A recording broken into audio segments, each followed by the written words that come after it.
myself in that. Oh, there's 7 viewers? Why does the chat only shows 5, one of which is me logged into the Cube account, one of which is a bot. Who knows? All right, folks. We're gonna wait for a little bit, just to make sure that folks can get in here if they want to. But yeah, we're talking about some Cube stuff today. We also got like a nice fancy overlay that you can see on the screen, so that you can see who's talking a little bit more clearly.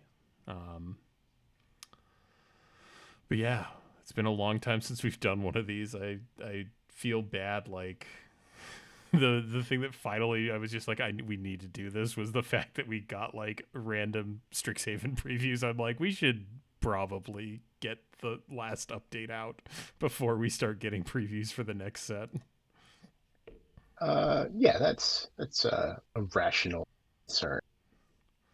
But yeah, folks, we're going to be doing a slightly different format than usual, just in terms of I put all of these in a Scryfall list, and those are not sorted by color. So unless there's a feature I'm missing here, I'm pretty sure I'm pretty sure it just uses one default sort. But thankfully, the first one's a 1-drop white creature, so that puts it like pretty far up the list.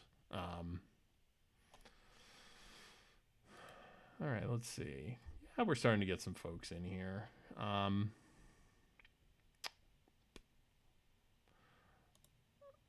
guess we could probably start some stuff off, since this will all be on YouTube for folks to see later. Hello, everyone. This is the Pauper Cube Q&A for both Commander Legends and Kaldheim. We've got I think it's 54 cards to go through.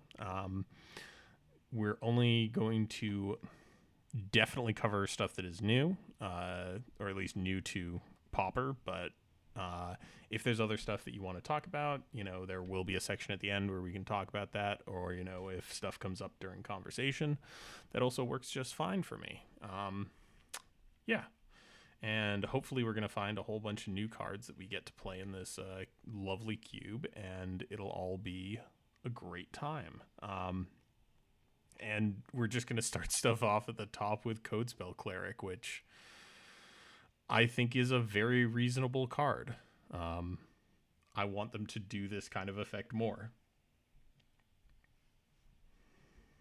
Oh, it's probably on me now, huh? Yeah. Yeah. So I do not have an allergy to vigilance on my 1-drops, but I wish it were a different keyword. I don't know what that is, but anything having to do with evasion would make me happier. I do like that it guides newer players on how to structure their early turns. Yeah. So that they can do double spelling. Yeah. And when it does, it's, a very reasonable rate as opposed to a just okay rate. Yeah, It's not I think the embarrassing fact either way. that this is like another Savannah Lions without a ton of work is pretty reasonable. Like, you just have, like, the only thing this asks of you is like, hey, sequence your spells decently and have a turn where like you have a 2-drop in this, or a 1-drop in this, because someone is going to like have a very memorable game where their opponent just goes Savannah Lions turn 1, and turn 2 they cast Elite Vanguard into Codespell Cleric, and all of a sudden they have 6 power on the board, and that's gonna do things. Yeah. I also do, for what it's worth, like the fact that late in the game, like, you can maybe double spell with some bigger flyer and just kind of put the counter there instead. Yeah, I think this is a very reasonable card. All right. If anyone in the chat has anything to say, please just chime in. I've got it open on another monitor. I can see the things you're saying. Which Savannah Lions gets cut for this? None of them. Density. In all seriousness, this is a card that plays really well with 1-drops. Like having the ability to go turn 2, double spell, and get a reward for playing 2 1-drops is pretty reasonable.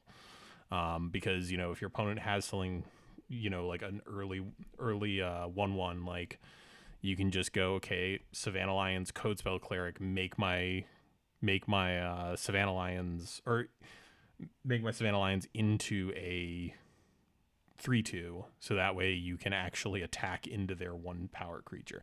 The point being, I don't think, and people know I love to rant about this, like for like cuts are lazy. They're sometimes correct. But I think in this case, since this is a density style effect that you just want multiples of, so you're more likely to have it work, I think this goes in alongside the other Savannah Lions. But yeah, let's continue on. So the next thing, I actually, I'm kind of thankful for once that we held off on stuff. Because I'm going to get to show off 2 things at once. We're going to hop up. Hello? Yeah, I'm still here. That's two of the same thing, huh? Excuse me, folks. We're just going to be popping that over. Okay, there we go. Yeah, so we got 2 versions of pretty much, I'm not going to say the same card, but 2 different riffs on the idea of what if Elvish Visionary, but make your opponent discard Converted instead of you draw. first. Do you have any thoughts on these? So I am of the what was it, the Comer school in my youth, where I think the best thing you can be doing is drawing cards. I don't always think the best thing you can do is make somebody discard card. Yeah. Which is not inherently bad, but I consider these less powerful than Elvish Visionary, which is not necessarily a detraction because I still want green get better or play catch up. Yeah. If that makes sense. We do also have a non-elf version in Burglar Rat, which is literally the same card as Elderfang Disciple minus, intrinsic stuff. But yeah, we will probably get to a card later on that does kind of care about elves, but we're not going to go too deep on that. Yeah, I'm not super high on either of these. They are fine cards. We don't really have anything to kind of either reward discard or like aggressively make people discard. Like you're never like really mind twisting people. So I'm of the opinion that these are unlikely to get in, but we'll talk about other stuff when we get to it. In that case, let's swap over to single card here. Next on the list we have Emmersturm Raider. This is something that we've gotten actually pretty recently. I am trying to remember the name. Do you remember the functional reprint? What this is a functional reprint of? It's the guy with Riot. No. We got like this exact card, I want to say, in ZNR. Oh. I definitely don't then. Here we go. Let me get that double up. Yeah. Why is this continuously resetting? Please. Maybe I need to update my OBS or something. But there's Fissure Wizard. It's the same thing with different typing on it. Admittedly, Goblin Wizard is probably more relevant than Demon Berserker, but yeah. I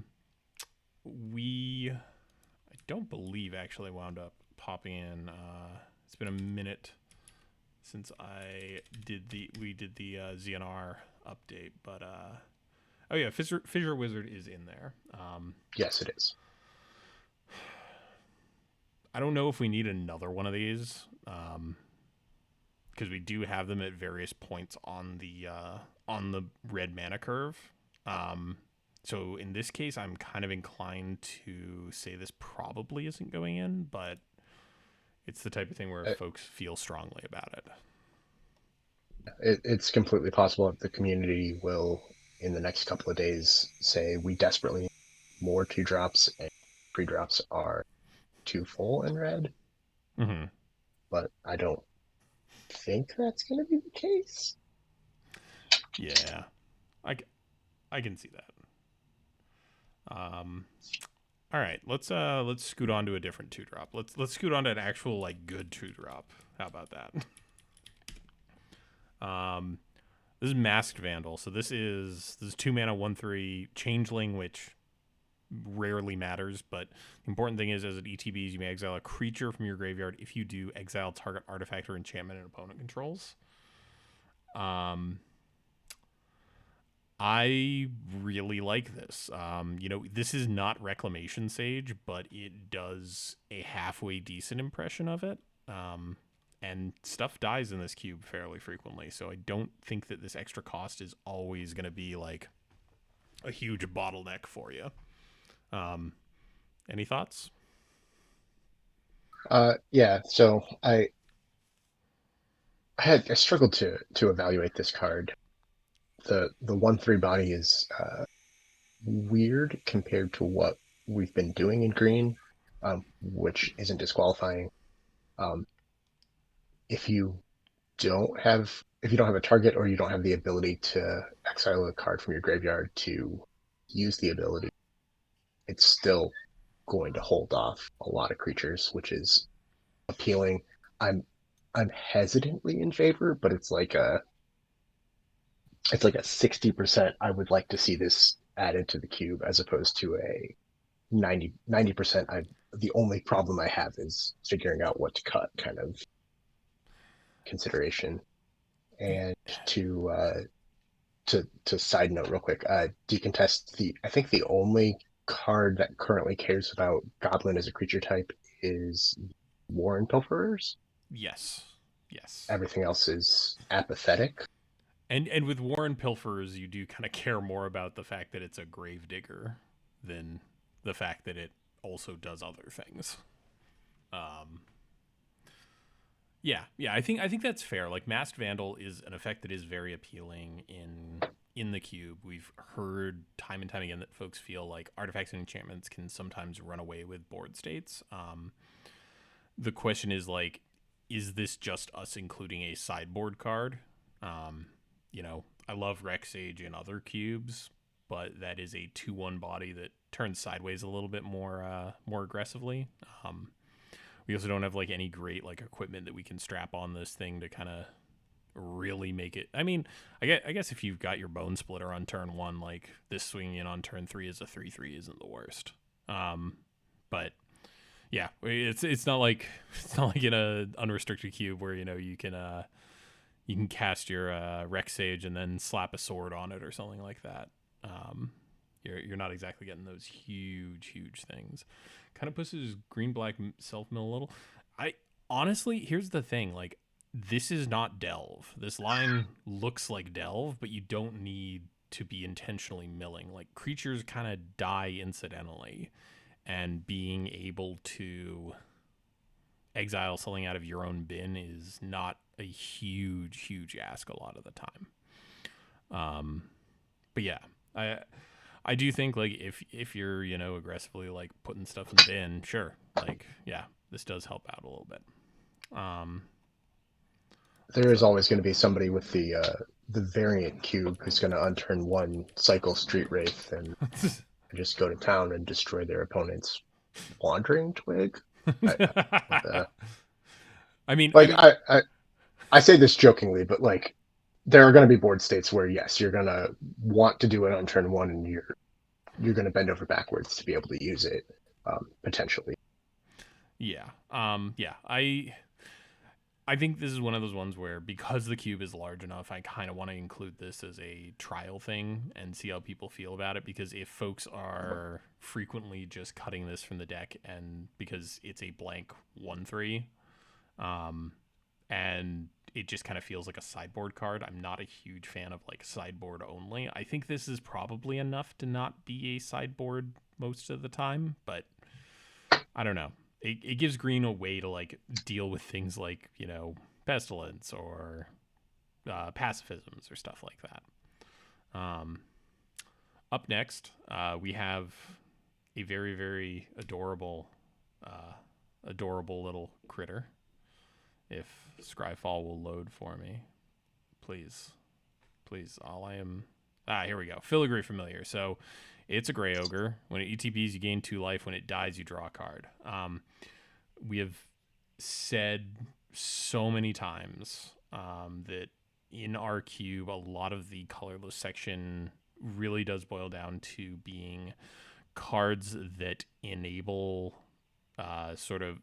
they are better than replacement level 23rd picks or 23rd cards. They're kind of the glue to patch together a deck that maybe didn't come together so well. And also, we'd prefer if they were, you know, good on their own. I think this card is completely reasonable. It's, you know, just fine. And I think the fact that like it does something on ETB that's fairly minor. When it dies, you know, hopefully it gets to trade with something, and you go up a card. Yeah, I'm very positive on this one. Yes, I will echo those sentiments. I believe this was part of the Commander Legends quick hits, which is entirely me and my goofy stuff. I imagine that what I wrote is something along the lines of Peace Strider is currently in. This is 2/3 of a Peace Strider, and that other point of life is drawing a card instead. And I will take that almost every time. And by that I mean I will take that every time. Decontest in chat saying I'm second picking this happily. I appreciate your commitment to like the most dirtily card possible. But yeah, like honestly, come on. There's more dirtily stuff that we've put in recently. Yeah. There are walls that just give haste. You can definitely get worse than this, but yeah. Honestly, like if you get everything printed on this, like if you eat a 2 toughness creature, if you get the 2 life and you draw the card, I feel like that is a completely reasonable use of 3 mana.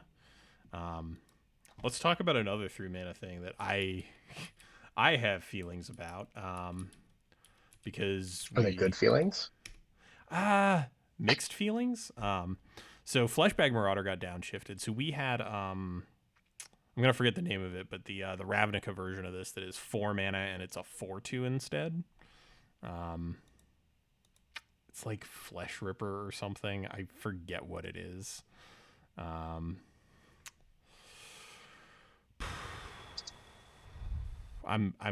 not going to look it up, but we had a version of this that was 1 mana more, 1 power, 1 toughness more, and it wasn't great, which is what has me hesitant about Bag Marauder. But I am willing to be convinced because sometimes just 1 mana cheaper is all it takes for a card to actually do something. I am currently looking it up. Slum Reaper. Slum Reaper, thank you. And this got cut, I believe, with Eldraine, if I'm not mistaken. Yeah, we replaced it with Wicked Guardian, I hope. Yes, I believe that was the pick that we went with. So yeah, I don't know. I'm not huge on Bag because I guess it's a more recurable piece of removal, and sometimes edicts are good, but I felt when we removed Slum Reaper, a large portion of why I wanted to remove it was the fact that like a non-insignificant amount of the time it was eating a token on either side and leaving you with a 4/2 that got traded. You had to trade down when it attacked. I guess Bag is like a little bit better because if you're playing it, Unearth is a card that is actually true. I had forgotten, unfortunately, like about one of my favorite Magic cards of all time. Like, Oh, see, I thought you were specifically pointing to that when you said it was recurable.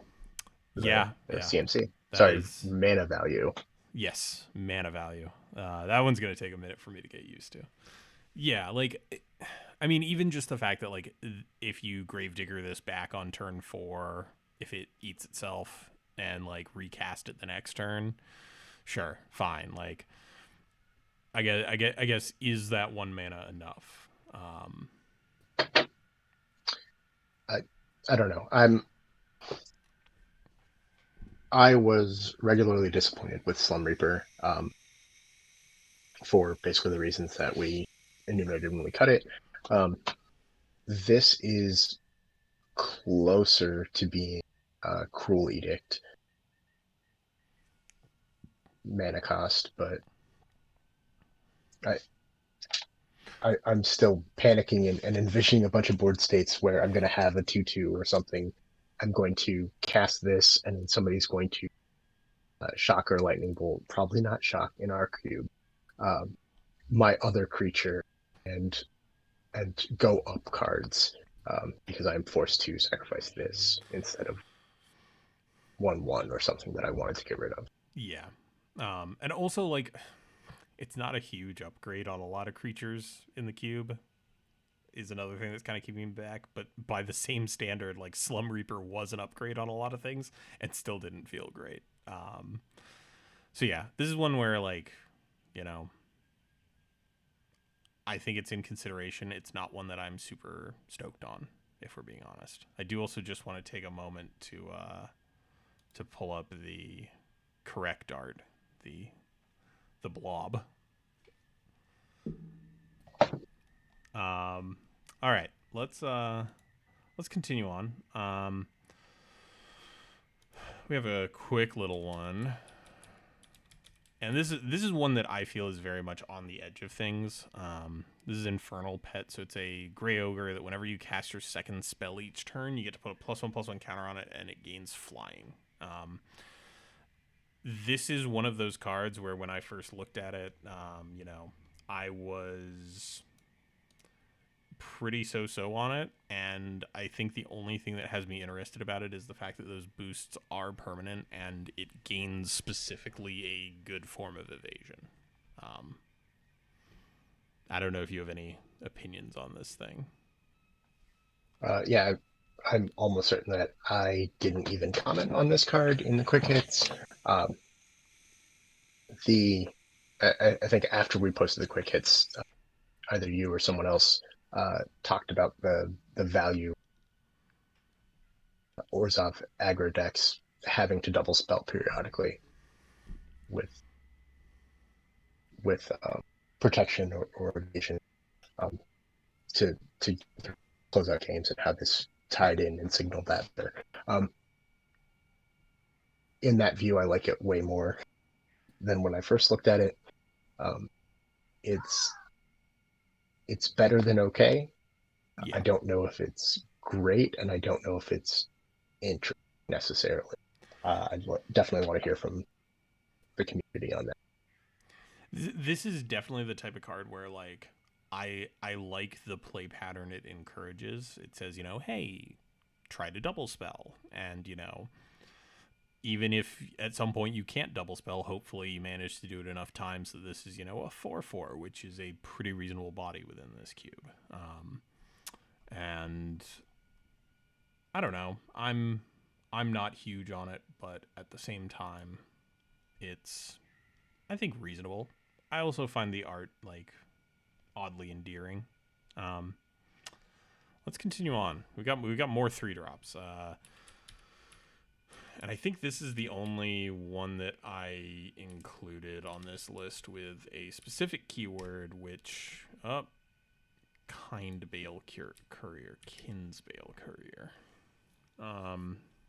So Kinsbale Courier is a 3-mana 2/1 that comes along with a +1/+1 counter, and you can encore it, which in our format this is basically unearth.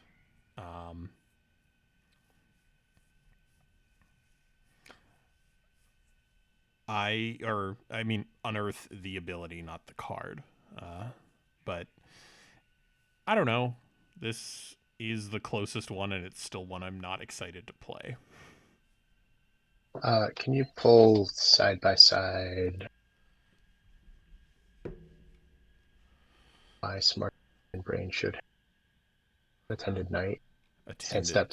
Sandstep Outcast, please. Yes.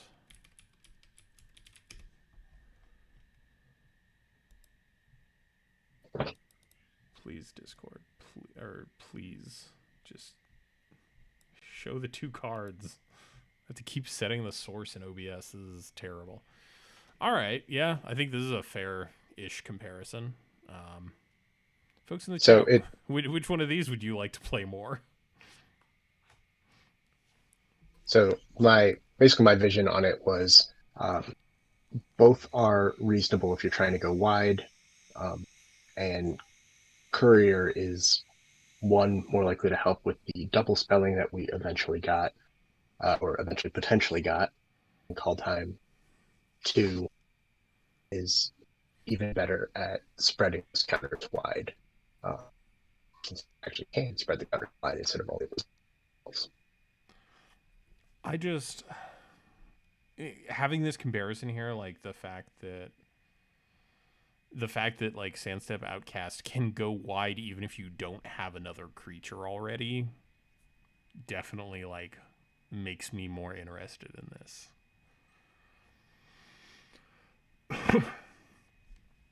Yeah, Kinsvale Courier was the closest out of the common Encore cards, and even this one is like kind of lukewarm to me. Encore is in a cast. Yeah. That is correct. Encore is an activated ability, and that's a fair point. Unlike Unearth, good correction, Decontest. Thank you. Technically, no way to get around the creature going away. Encore is pretty disappointing outside of multiplayer IMO. Yep, I think that's completely fair. Like, we have stuff with Unearth, but it's very good stuff, and these are all kind of scaled to create 3 copies ish. Yeah, I think this is a pass for me. Let's talk about something that I am actually excited about. Let's talk about Tuscary Firewalker. So this is 3 mana for a 3/2, so reasonable body, not amazing, but reasonable. And then Boast, pay 1, exile the top card of your library. You may play that card this turn. So this is a 3/2 that has pay 1, draw a card in the decks that want it. I think this card is good. I just think this card is good.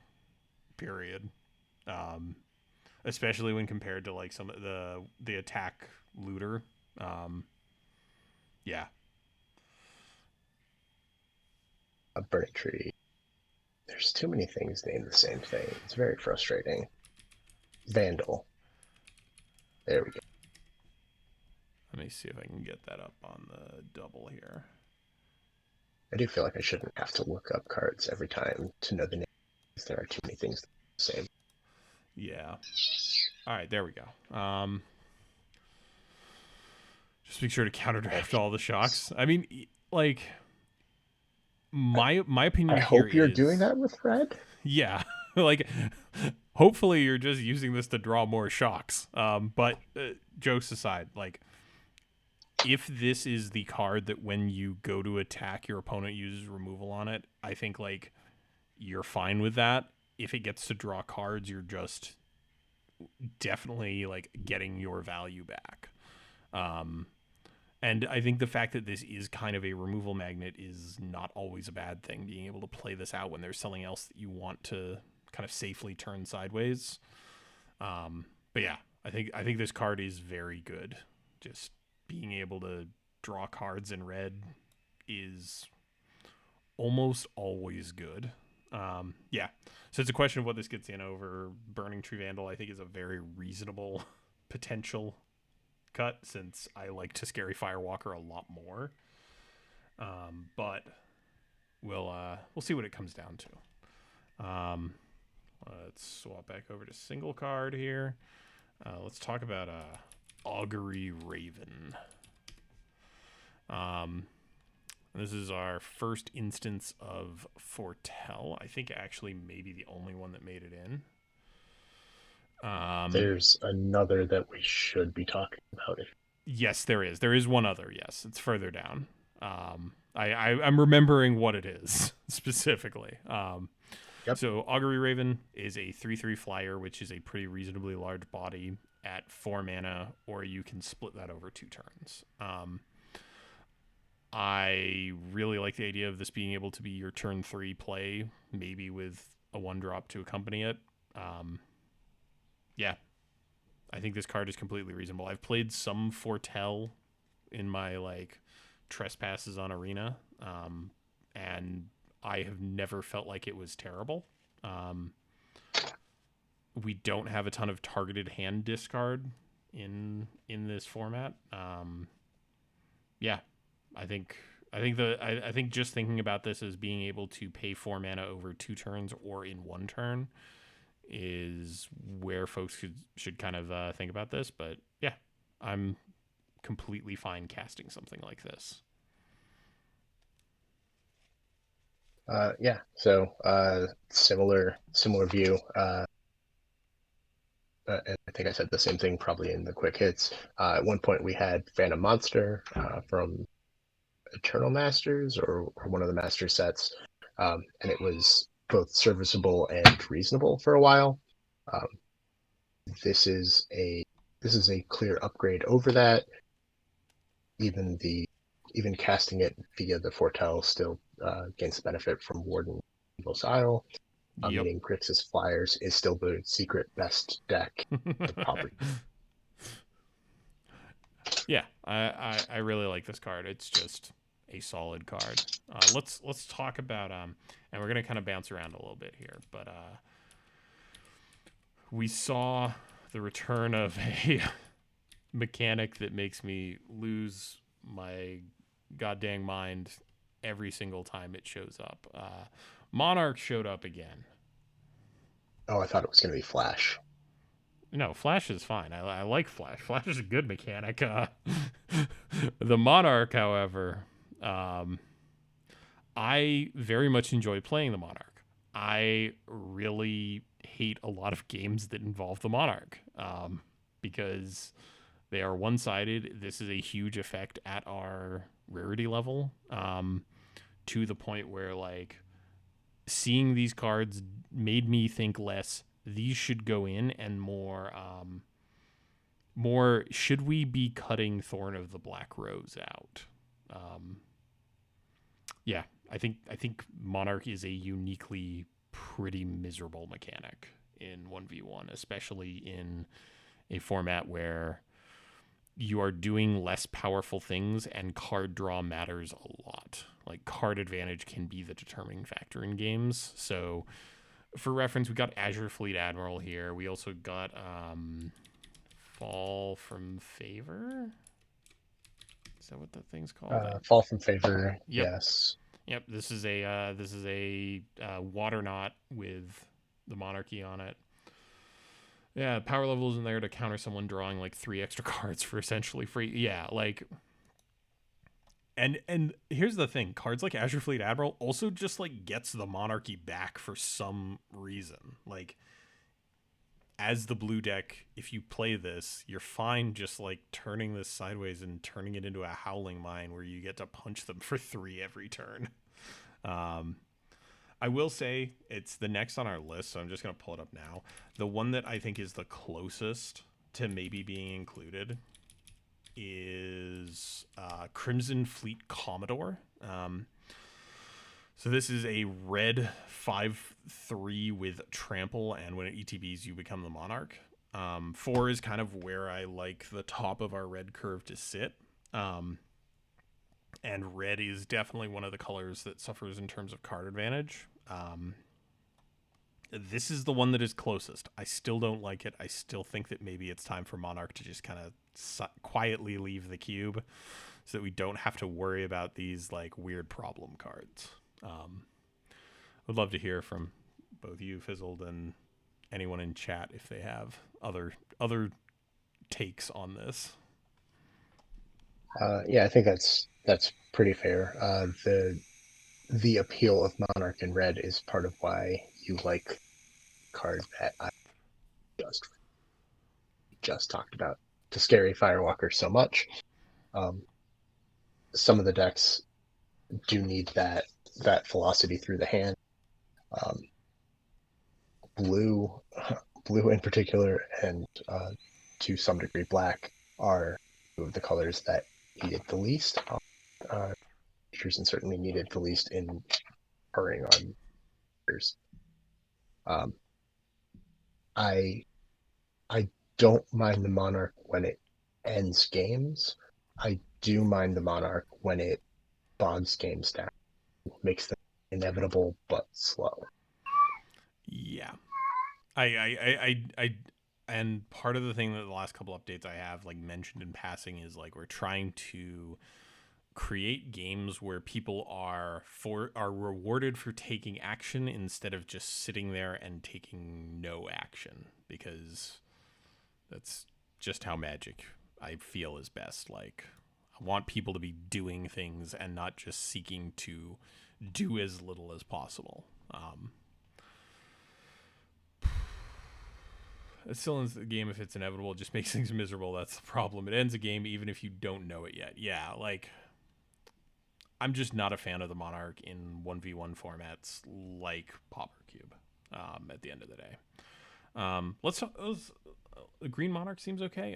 The catch is like, so the Green Monarch card that we have is Entourage of Trest. Not test, Trest. Please.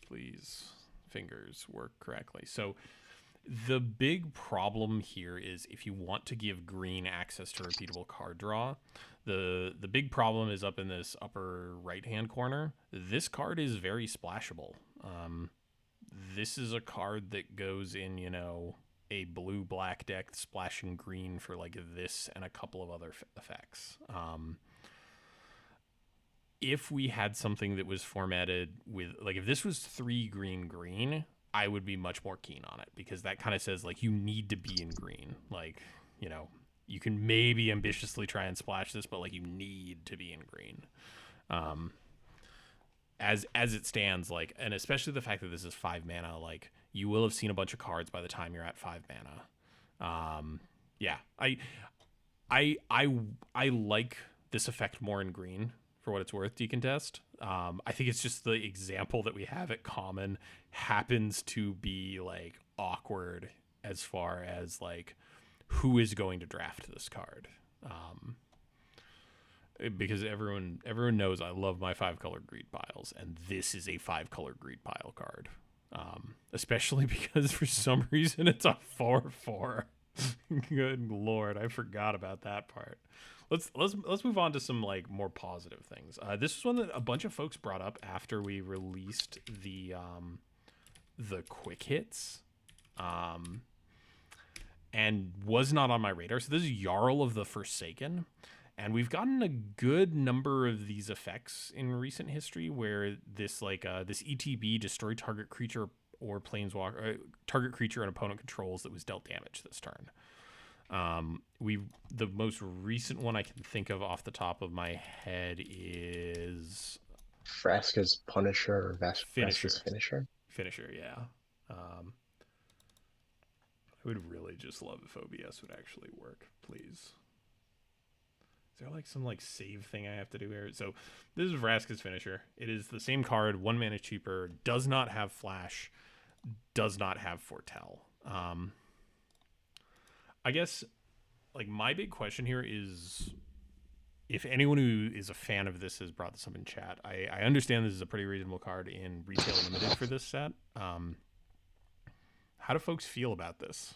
Am I like missing out on something here where like this effect is yawn?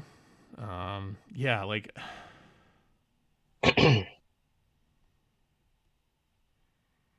I mean, like what's the optimal play pattern here? Like you play this turn 1, you like flash really does change the effect, yeah. Like in my own mind, the like the peak of this is you just kind of like sneakily foretell this turn 2 and like whatever. And later on down the road, it, lets you like kind of do a bone splinters on one of your like 1/1s. Flashes make it a neat combat trick, yeah. Like I get that this is definitely better than Vraska's finisher, right? I think we can all agree on that. I'm just not sure like if a removal spell I've that got it. requires damage already. Yeah, I've got the unfortunate best possible play pattern for this, which is your opponent damages their own wall or something with Wicked Guardian. I mean, or the other. I hate it. I mean, the other option of like quote unquote good play pattern is you don't have enough mana to kill their thing with Pestilence, so you ping the whole table and then cast this. Like another just like quote unquote fun play pattern. Yeah, I'm not sold on this, but seeing how quickly we've gone from Vraska's finisher to Jarl of the Forsaken, they're going to print one of these at some point that I like. I feel, yeah. Let's talk about a card I do actually like. Oh, there's more foretell.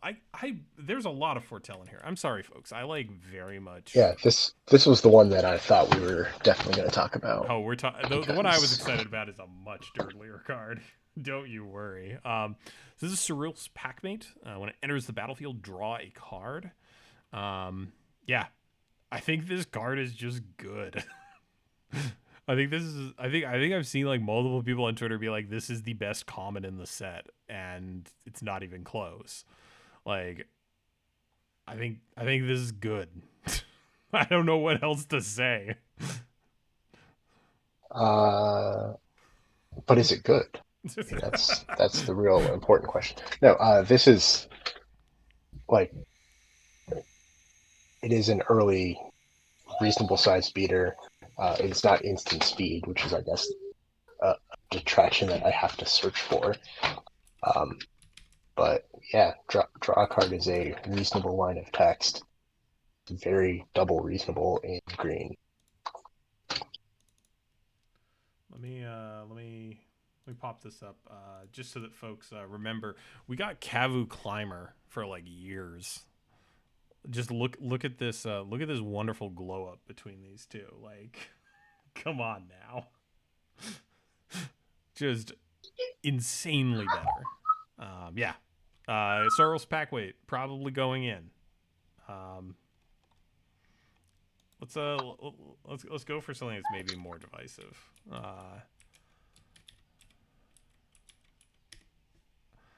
Having to learn on the fly how Valkyrie is spelled. This is Stalwart Valkyrie. It's a 4-mana 3/2 flyer, but if you've got a creature in your bin, you can pay 2 and exile a creature. Exile that creature card from your bin, and do that instead of paying the mana cost. My creatures are an instant speed 2021 problems. True. That's so true. This card is just good. It's not like the dumbest thing they've printed in like a decade. the real 2021 problem. No, so decontest, here's the problem. It's not that my creatures aren't instant speed. It's that my creatures that are technically playable in Simic in 2021 aren't instant speed. There you go. Regulation D, ugh, I want to like this so bad. I do too, and I don't know. Like, I feel like if you have a density of 1/1s, I think this is good. The catch is if you don't have that density of 1/1s, I'm not super stoked on playing something that dies to like almost every piece of removal. And almost every flyer. And almost every flyer outside of like tokens. Like, yeah. I'm just looking for like what else we kind of have at that rate. Like at 4 mana, like we've got like Seraph of Dawn in here, and that's just like a better card in a lot of situations.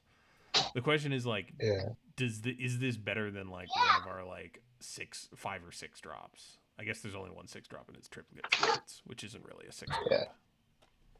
So for me, the comparison is actually Martyr's Soul, Hell yeah! Well, let me pull that up. or Daybreak Camara. Daybreak Camara is obviously saying please go wide and go wide early, but Martyr's Soul is making you take a turn off in order to maximize the value and get a more threatening early beater. This is telling you play Elite Vanguard on turn 1 and attack with it no matter what, and then you have a reasonable beater on turn 2, well, turn 3 really, whatever. Yeah. And that doesn't make it great. It's just I can see the appeal. Decontest asks how much are people playing for Camara on average. I am usually getting it 2 mana cheaper. Yeah, I was gonna say like, which is not max, but I would say it's 3 mana 3/3 flyer. If you average it out, it's probably like a 2.75 CMC spell. But that said, yeah, this just has that extra rider, like the fact we're still kind of on white. We've been jumping around a little bit. But yeah, I don't know. Stalwart Valkyrie is one of those things where like the games where you like you go like turn 1 Savannah Lions, your opponent like turn 1 like has, I don't know, like a disfigure and kills the Savannah Lions. This like just goes, haha, haha, you used your removal, dummy. Now I have a 3/2 in the air. But I don't know. I'm reasonably optimistic about this card, and I think it might be one of those ones where it's like, hey, we'll put this in for, until the next update, and I hope folks talk about it and like tell me like, no, this was trash, like you shouldn't have put this in. Imagine if it was a 3/4. Good lord, if this was a 3/4, it would be in the cube already. I would have just like broken around the update. I would have just been like, hey, by the way, Stalwart Valkyrie's in, we'll get to the rest of the update later. Good lord. Yeah, that is a very reasonable body with no other text except for evasion. That's 3/4 is a lot in this cube. Yeah. This is one where once the VOD of this comes out, like I'm sure people will have their own opinions on it, and I will try and endeavor to read all of them. But yeah, this is one where like I want to like this.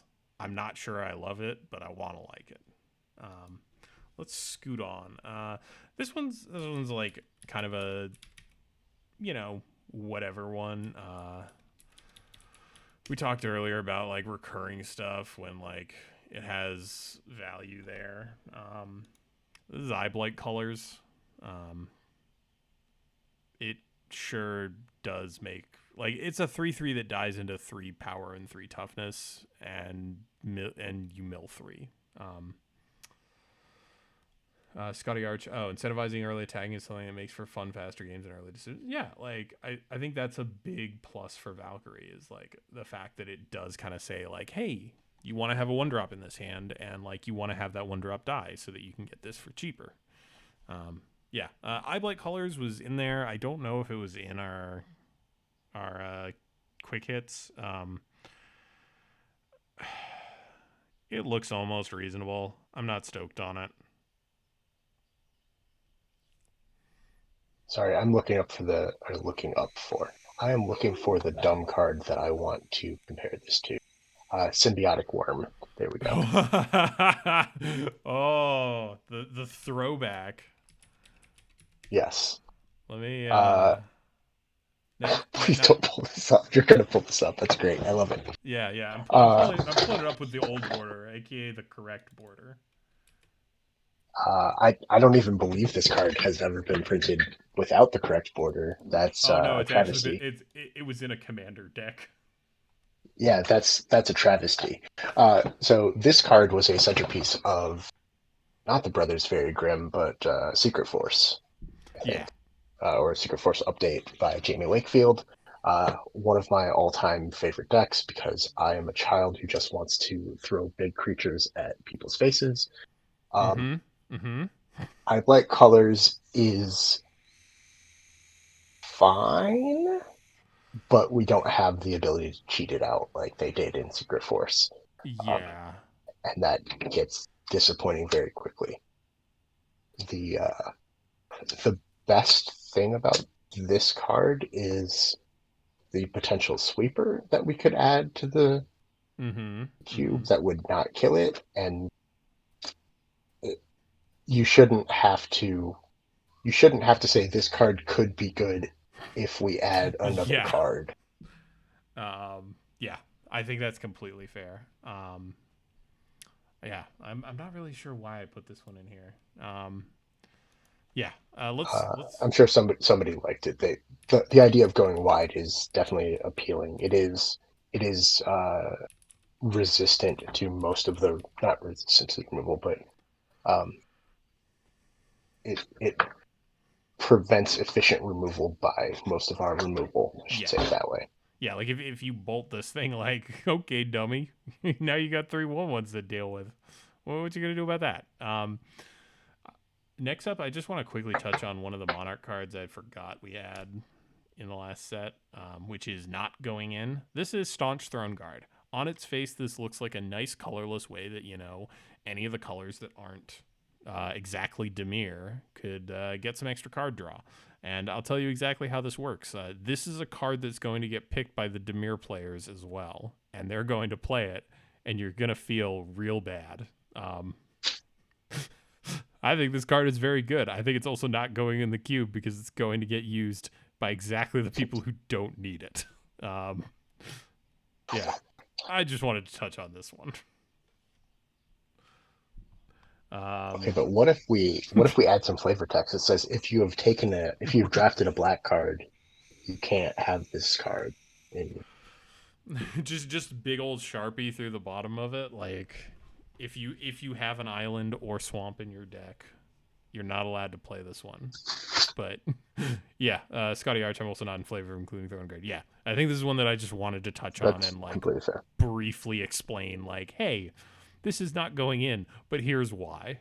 All right, let's talk about some Cascaders, and my take on them because I think there were people who were unhappy when I talked about these in the Discord. Oh.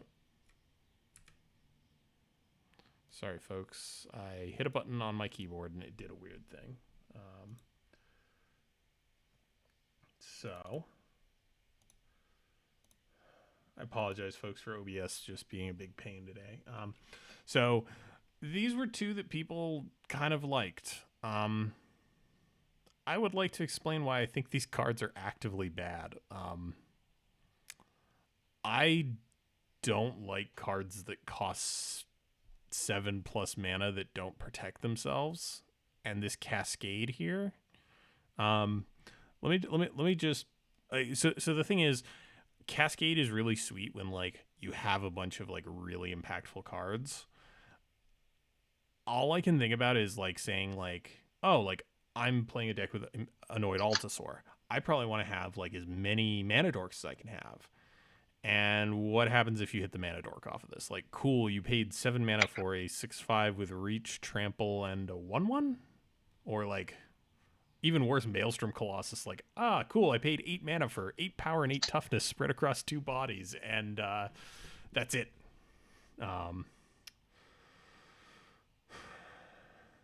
Like I do think like the fact that like you have the option, like if we put both of these in, like there's the chance that I don't know, you cast Maelstrom Colossus into Annoyed Altasaur into what's the best hit? In a Rampaging Hippo. Like yeah, that's something that can happen. I think the issue I have with this is just like these are variance heavy cards, and I would prefer to just play cards that are almost always good. But Werebear, that's true. Like Werebear is not the worst hit. If you're at 7 mana, I feel like you can probably count on having Threshold.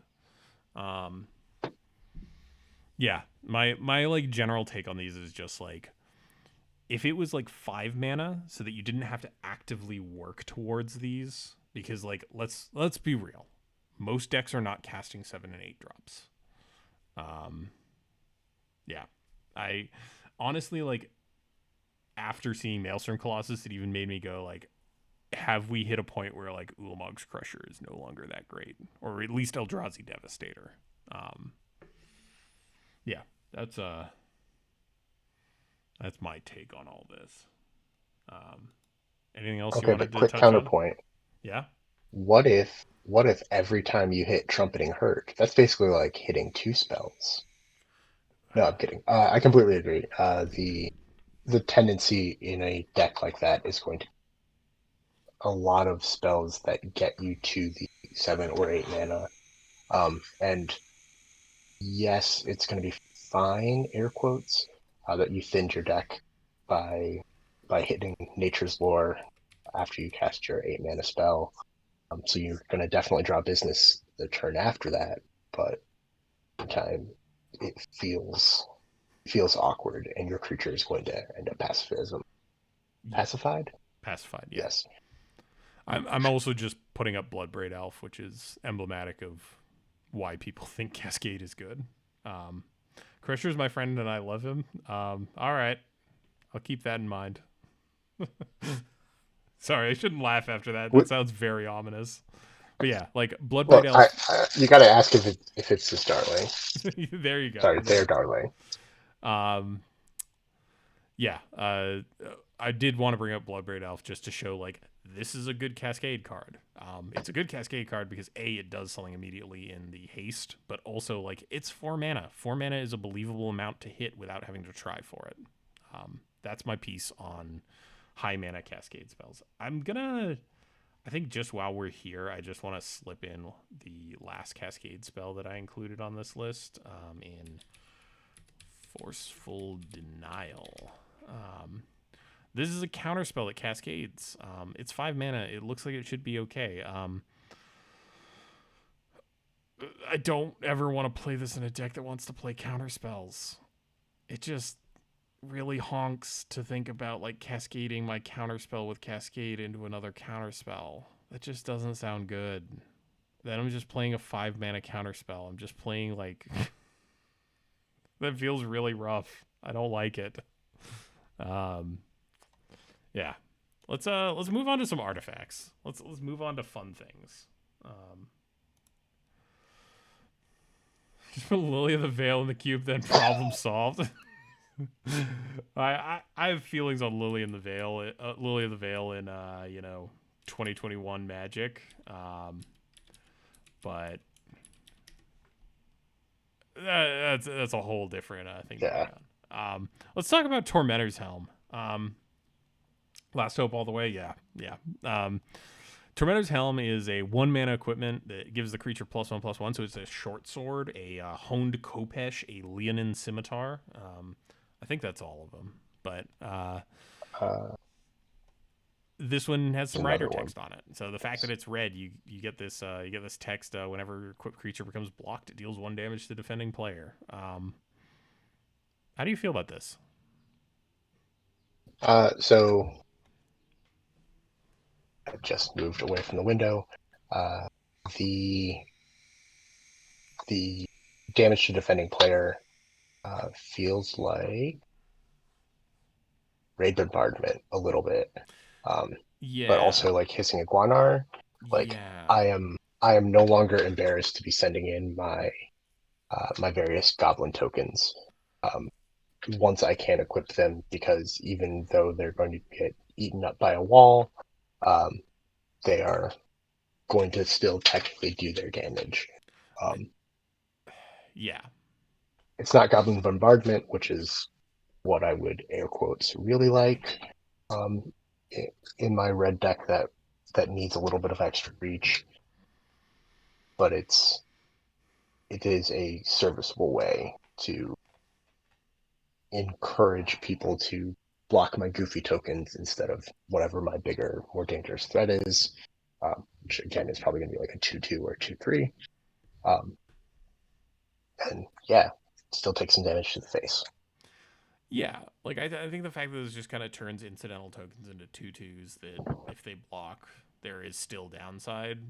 Like, I don't know. Yeah, this feels interesting enough that I might want to give it a try. It's also like the fact that it is a red equipment is nice. Like, this isn't just a free roll wherever you want it to be. It's something that you have to like actually think about. And yeah, I don't know. It's pretty minimal, but I kind of dig it. Um, let's scoot on to some other artifacts. This turns on the element. Oh, it does. I forgot about that. Someone brought that up ages ago. Oh yeah, Oh because man. it should Oh, trigger before combat damage. Oh yeah.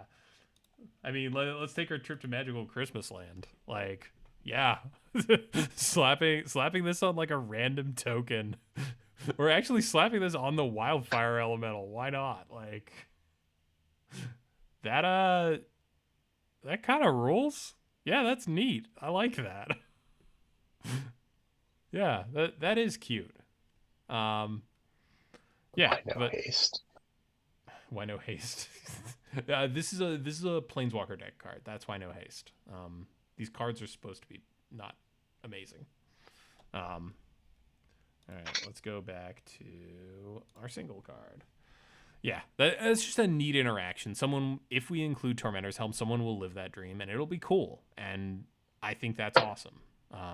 I think Tormentor's Helm is also just fine to like buff your small things.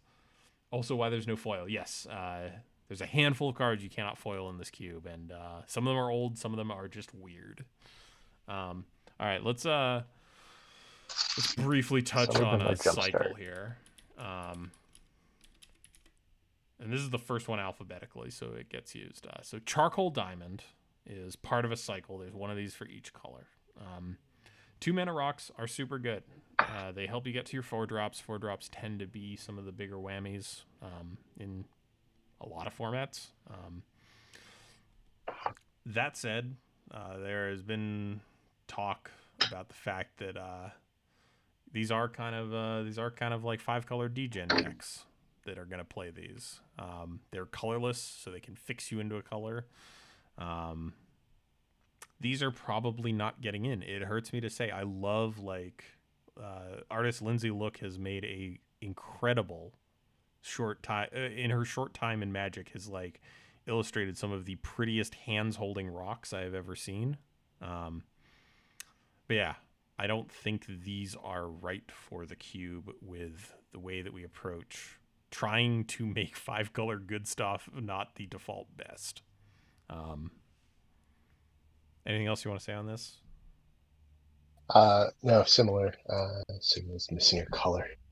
Uh, yes, that is a fair point.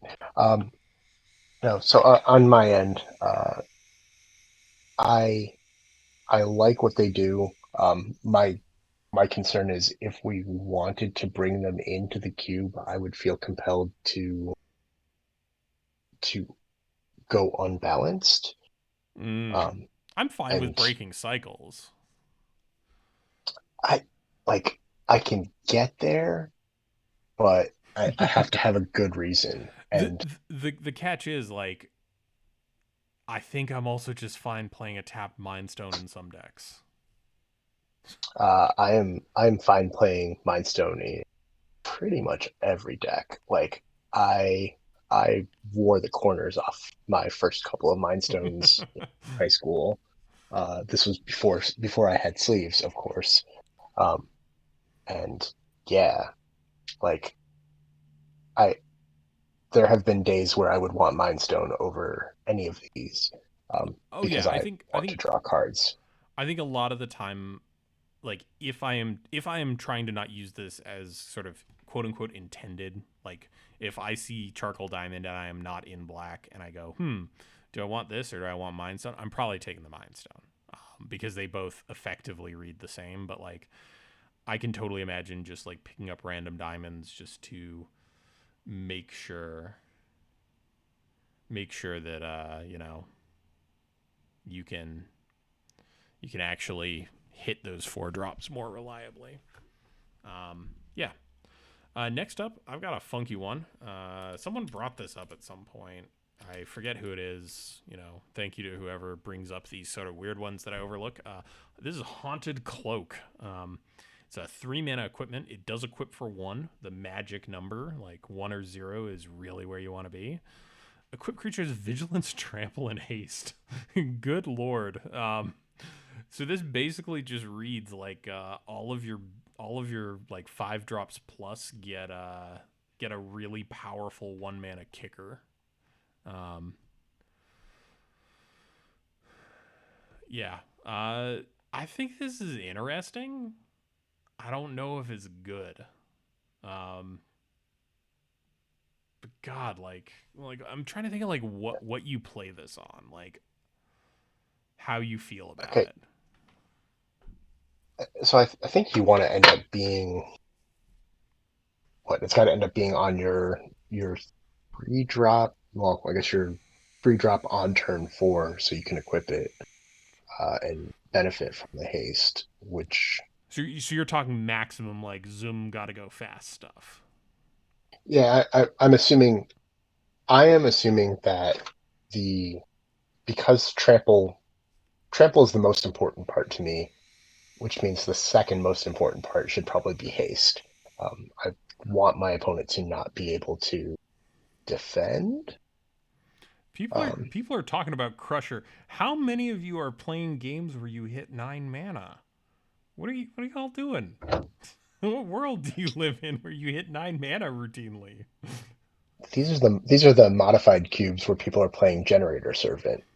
There you go. Generator Servant already gives haste. Come on now. Yes, I know. That's my point. Honestly, like I'm just thinking about I've gotten it, just not often. Like this just like getting slapped on like one of the big hexproof dummies, or like like slapping this on a Nessian Asp.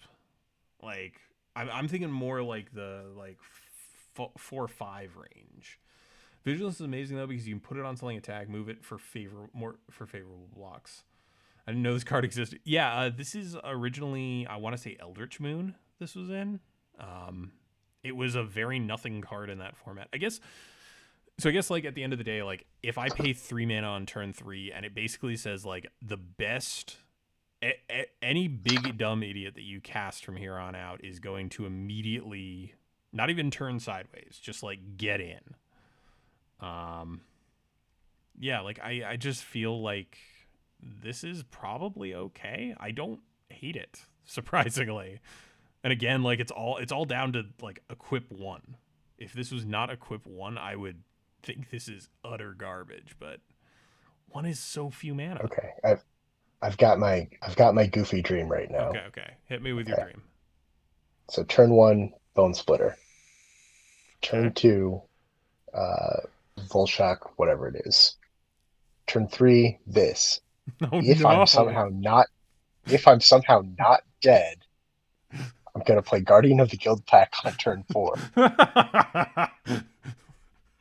And just go full Voltron, which is the goofiest thing I can think of. I don't like that play pattern, but it's so niche where I'm like, maybe that's okay that sometimes happens. Maybe blowouts are a sometimes food, Yes, if I could do that, if I could actually make that happen with Guardian of the Guild Pack, I would love it so much more. Give it hexproof. No, that's you don't need to give it hexproof. You could only equip this to Guardian of the Guild Pack, Scotty. That's the point. No, it's so much text. It feels like some of the swords, honestly, to me, but that is a very strong statement. I've played a lot of swords in my day. I don't think that's swords, but sorry. Not the good sword. Okay. Sort of Valerian? Oh, okay. Draft flag bearers, people. Fun fact, Haunted Cloak is an equipment. Equipments cannot be attached to your opponent's stuff and are invalid targets. Flag bearers have to be a legal target to become a target. That does nothing to Haunted Cloak. So, yeah, I like this. Surprisingly, like, it kind of fits that mold of like weird equipment that are kind of enchantments that just kind of boost stuff as you play them. Yeah, I don't know. All I can think is like this kind of fitting somewhere in the curve of a deck that's trying to play dumb idiots, and then just like, cool, 6/6 vigilance, trample, haste, have at it. Yeah, I think it's pretty fine. Let's move on. Let me stop gushing about like weird oddball cards and talk about different weird oddball cards. Raiders Carve, I believe. I don't think this is Carve, but I don't know what pronunciation is correct. I don't know. My Scandinavian wife is probably just like internally cringing for some reason. She doesn't know. But yeah, Raiders Carve is a 3-mana 4/4 with a Explorer's Scope stapled to it. But it has Crew 3. How do you feel about this? So there have been times where Crew 3 is absolutely fine. But those have been retail limited for me. It's not Pain Train. One of the Kaladesh common vehicles was easy to activate and then easy to be blown out with because they just put their speed removal at thing I tap down to activate. I've put something on screen for what I want out of Crew 3. And this is a mythic. So yeah, I don't know. Raiders Carve is like one of those ones where I like if this was Crew 2, I would be so on board. Much as the crew would be. 3 is way too much. Yeah, like I like everything about this except for that one number. That's fair. I would. God. So what I really want is I want the combination of this and Fireboy to scary Firewalker. Oh. So I want like crew 2 with a 1-mana boast that lets you look at the top card. Yeah. And that's obviously not what we have. Like it feels appealing, but it feels off. Like you could shift any one of these numbers. The more I look at it, like, you know, if this becomes Crew 2, I feel a little bit better about it. If it only costs 2, I feel a little bit better about it. If it's like a 5/4, I feel a little bit better about it. Like, I'd rather Funeral Longboat. Yeah, and I don't think Funeral Longboat is that great is the issue. Yeah. Yeah, one number needs to be tweaked. Exactly. Like, yeah, pick anything that isn't the collector's number or the copyright date and swap it around, and I probably feel better about it. Let's scoot on. Let's get to some enchantments. Let's talk about Swords to Plowshares in blue. Let's talk about Bind the Monster. This card is very good. Like I hate to say it. This card is very good. Why would you say something so brave and yet so true, as the internet tells me? This is about as close as I think we ever get to Swords to Plowshares at common. This card is incredibly good. God, yeah. The fact that like it does the tapping, and like we just put in Bubble Snare, which is kind of a comparable card. Like let me pull that one up in a Bubble Snare. Yeah, I will. While you're doing this, slightly off topic, but on topic, one of my other cubes is a 1-drop cube, and I've just put Bind the Monster in. Blue is like every other color has almost 60 cards. Blue has 40. You are only supposed to splash blue, and Bind the Monster is like a top 15 pick overall. You will take that card over a lot of cards in cube, which does include rares. Yeah, I think that's a very fair assessment of this. Also, I'm just gonna point out we still have claustrophobia in the cube.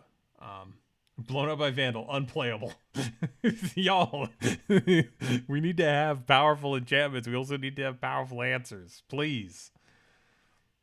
They make a fair point though. There are also creatures in the cube that can be killed by lightning bolt, so we should not play those. Please, please, I we need to move past the dice to removal. I You can can't cast it on even your with own my stuff human to brain. get through damage. What? Am Wait, I missing what? something here?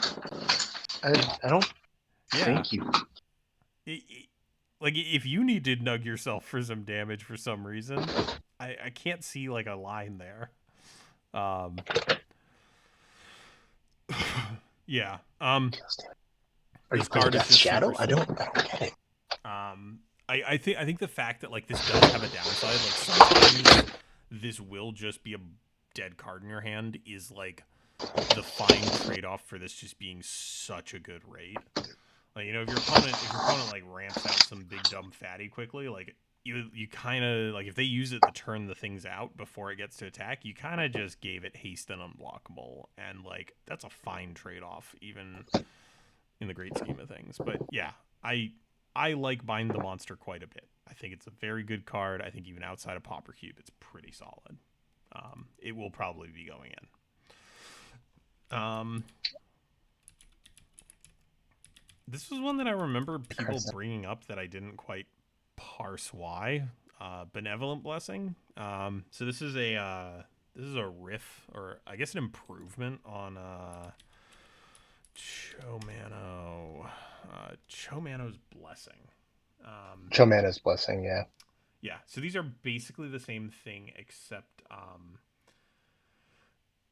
it's obviously easier to cast. Little mana symbols up at the corner tell you that. It also doesn't remove your other R's and equipment. That said, we don't have. We don't have a ton, but like, if for some reason you have Rancor and your opponent is a deck full of fight cards or spiders, you could prevent that. It is technically possible. The other awkward thing is like this doesn't get something out from a pacifism. Like it does. It is. It does. You control. Auras and equipment you control. Yeah. Yeah. This is a doozy of a card text. This is not a card that I want. This isn't a card I want to play 5 years old. But my 5-year-old also can only parse the power and toughness of creatures and not even like flying. God, this is not a. Yeah, this is. I'm not a big fan of this. I'm gonna level with y'all. This is a constructed card, like by definition. All right, let's scoot on. Let's talk about Makeshift Munitions. And I'm just gonna pull up. This is almost my boy. Let's talk about. Oh no, I forgot that there's an actual Goblin Bomb. So these two cards look kind of similar to one another. This one costs mana, and we are allowed to play it. It's a little worse, but it's not a ton worse. I do kind of like this just as like a way to, kind of similar to Tormentor's Helm, get value out of stuff that's been outclassed. You can just kind of sit there and like, if need be, just like chuck a bunch of your stuff at your opponent to get through the last like 2-3 points of damage. That said, the fact that unlike I'm gonna pull up Scorch Rusalka. Unlike Scorch Rusalka, it does not turn sideways itself in a pinch, but it does. Oh, it does also say any target, doesn't it? Good lord. Yes, it does. Yeah, that's a lot. One damage is kind of small. But if you have a pile of 1/1 goblins and your opponent has like any sort of board presence, those probably aren't getting through for a ton of damage. This kind of fits in the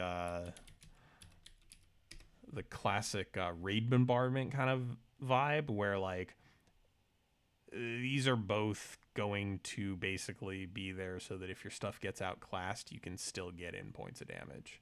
Imagine if it sacked lands. Good lord, if this could throw lands at people, that's ugh. I don't want to live in that world.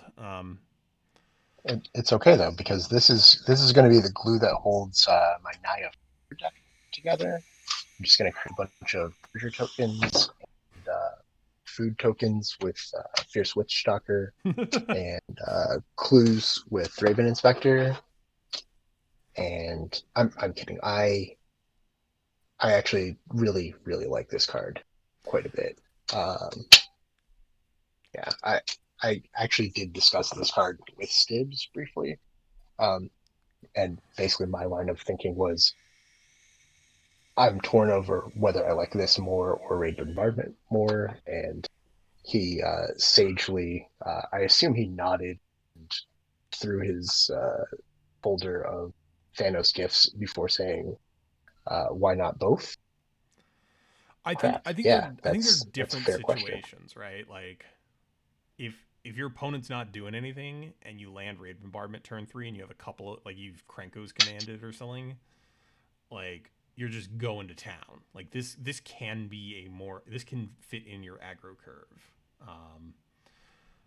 Makeshift munitions very much is like something I don't want to see unless I've hit like turn 5 in my red deck, and then I'm like, okay, cool, we've got this. We've got a way to like get in some stuff. Yeah, I dig makeshift munitions. I was down on it before, but that's generally me as a whole.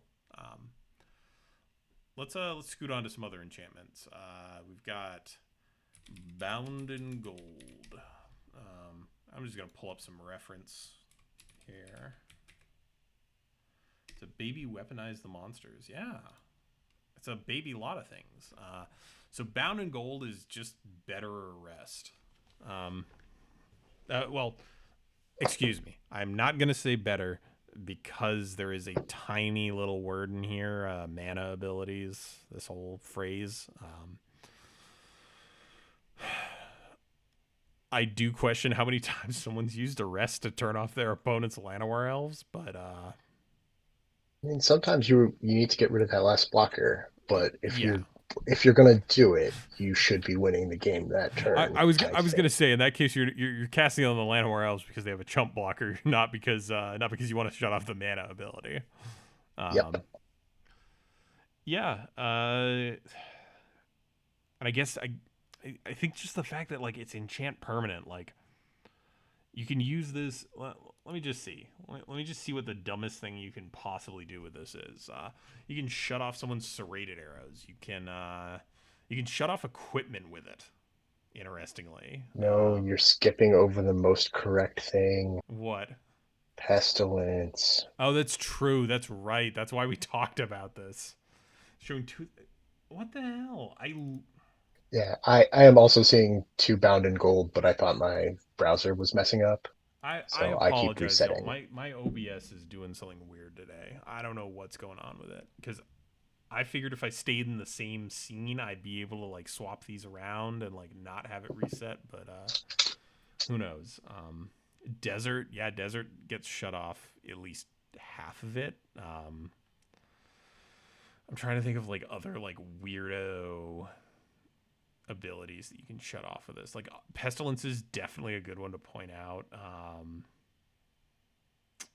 Uh, Guardian Idol is Yeah, I mean, it's a very unappealing thing, but like you were dodging sorcery speed removal, and if that's all you had, stop it. I believe crew is written in such a way that you interpret that as having a colon and thus being an activated ability. Is that correct? yes, I think yeah, you can actually just I believe that's an activated ability. I would have to double check that. If I am wrong, a judge in the audience, please correct and tell people, because I don't want to steer people wrong, and I actually don't know the answer to this. I am freestyling, as they say. Yeah, I don't know off the top of my head if There crew there are some does. technically activated, but it feels like it activated should be, abilities that right? you can stop. Yeah.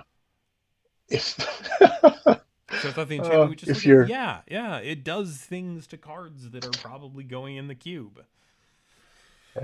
yeah, your mana screwed opponent on turn one, I guess their turn one. If you Llanowar Elf or something before playing a planes, you could stop their Terramorphic, which doesn't make any sense. They would have to choose not to activate it right then. Yeah. We're getting into the fringe, but like this Yeah, is Arrest with some very important changes. Arrest is not actively in the cube right now.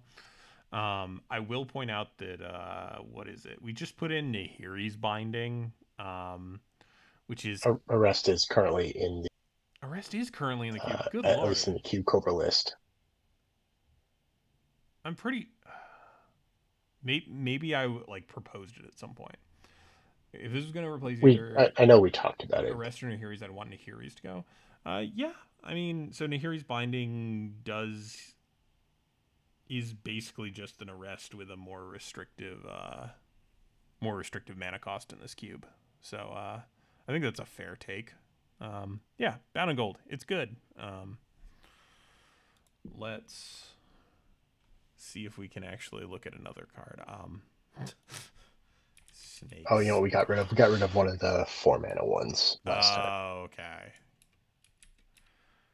Let's scoot into instance. We got Snakeskin Veil, and let's pull up the obvious comparison, which is actually in the cube right now. Giant Growth. Oh. Ranger's Guile. I'm sorry, I haven't been sleeping. I apologize to everyone. So Snakeskin Veil is, I think, pretty much just better. I'm sure there's some niche of like counter being a bad thing, but like it's better. If you put it on Young Wolf, there you go. There you go. Logical Thank you. reason to be upset about it. Thank you for finding the one instance where this is not as good. Yeah, I think You're welcome. I have a bunch of friends who are curmudgeons. Yeah. The polite way of saying that. Yeah, I think this is just better. I'm not sure if this is one where like, we only want one take on this, or if we want a density of them. I will say I don't mind the idea of having a density of them. Yeah. I don't know if anyone has strong opinions on this, but even if it's just hey, we're upgrading this to a better version, I think I'm fine with that. Why they got to do Guile like this? I mean, man, even the it's because they're Ryu fans.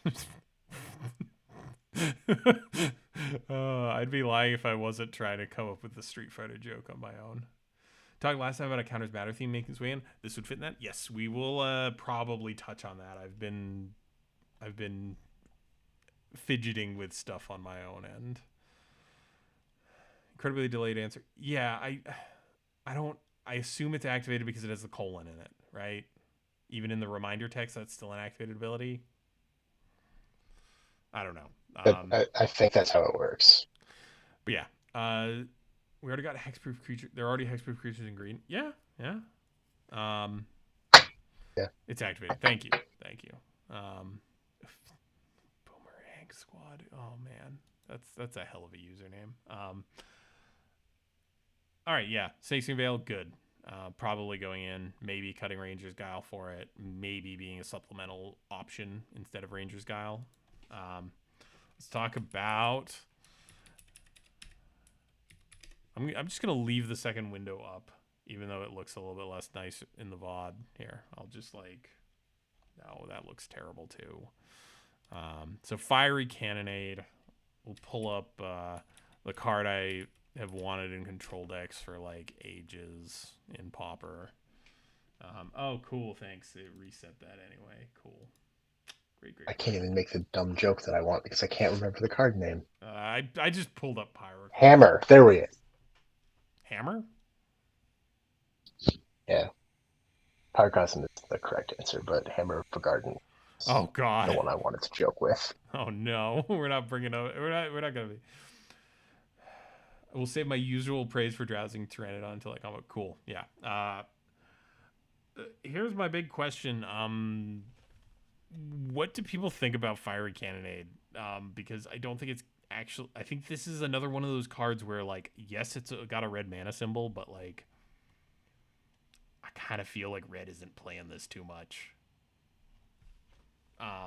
Let me just real quick. I've got Cube Cobra in another window. ID red toughness less than 3.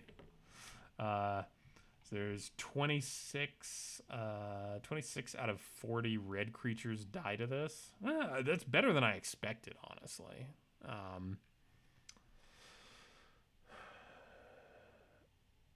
Vandal goes great with this. How many pirates do we currently have in red? Oh, that's a fair point. I'm just going to check and see how many pirates we have in total.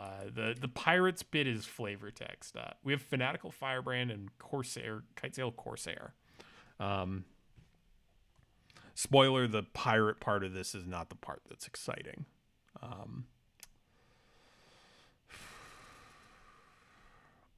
Yeah, this sure is a card. Again, this is one where I'm not sure.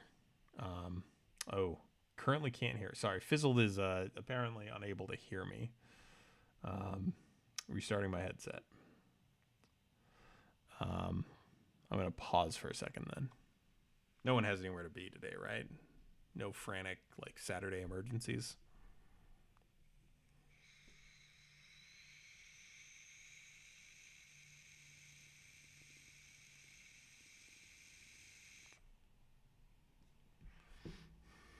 Instant is pretty cool.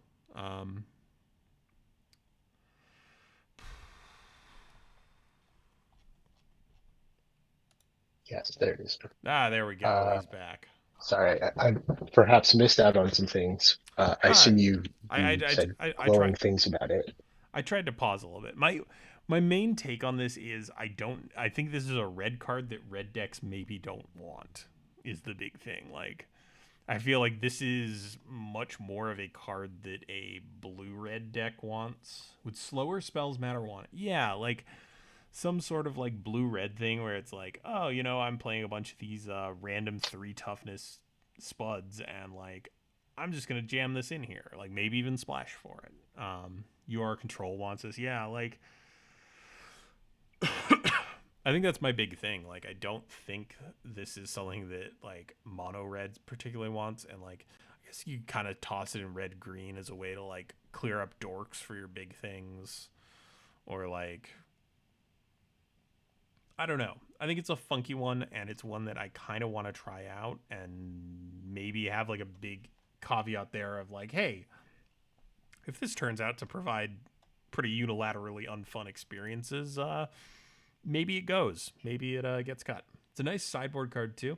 Yeah. I think the cool thing about this is, like, there are decks that will play this as a main deck card. But yeah, this is definitely one where I kind of want, like, feedback of people playing it for a bit and then being very willing to go, okay, cool. This card is no fun in the cube. We can remove it. Yeah, that's pretty much my take on this. That's completely fair. It is very clearly a card that will be valued in the environment, hypothetically. I don't know if it will be valued by the decks that are heavy. Yeah. Unless they have a bunch of haste. Maybe you kill everything at the end of your opponent's turn and you play 2 haste creatures. The cat. Yeah. I'm reaching for a positive thing about this, and that's kind of how you can tell I like this card, and I don't know if I should like this card. Normally, I'm very doom and gloom, and here's the worst case scenario. Honestly, this kind of does fill the role of, like, I love drafting dirtily decks, and the fact that this card kind of excites me worries me. Like, in general, like, if I'm real big on something, I'm kind of like, should this be in the cube? Maybe this is a bad sign. Let's move on to more fun stuff. Mammoth Growth. So we currently have a good friend, perennial from Alpha, Giant Growth in the cube. Mammoth Growth is kind of similar. If you have a turn where you can take 2 off, like you just get a bigger Giant Growth, I'm not huge on this. I wanted to like it, and I can't at the end of the day. That's kind of my piece on this. Yeah, man. It's fair. We can unless folks, it doesn't give trample big set. Actually, that's a fair point. If this gave trample, I would maybe be in on this, because +4/+4 and trample is a lot. We also don't play the 3/3 that does that. Sorry, +3. Oh yeah. It's, what do I want to say? It's like Hunter's Guile or something. I know what the art looks like. It's from Mirrodin Block. It's like Predator something. Predator Strike. Predator Strike? Yeah. Thank you. There's also a sorcery speed version of this that does +4/+4 for 2 mana.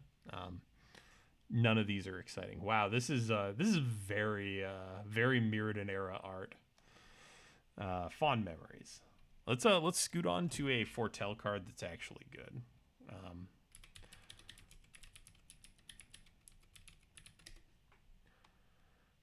Struggle is awesome. Struggle is on our list. Don't worry, we'll get there. We've got a lot to get through. I think I'll pull up Hieroglyph.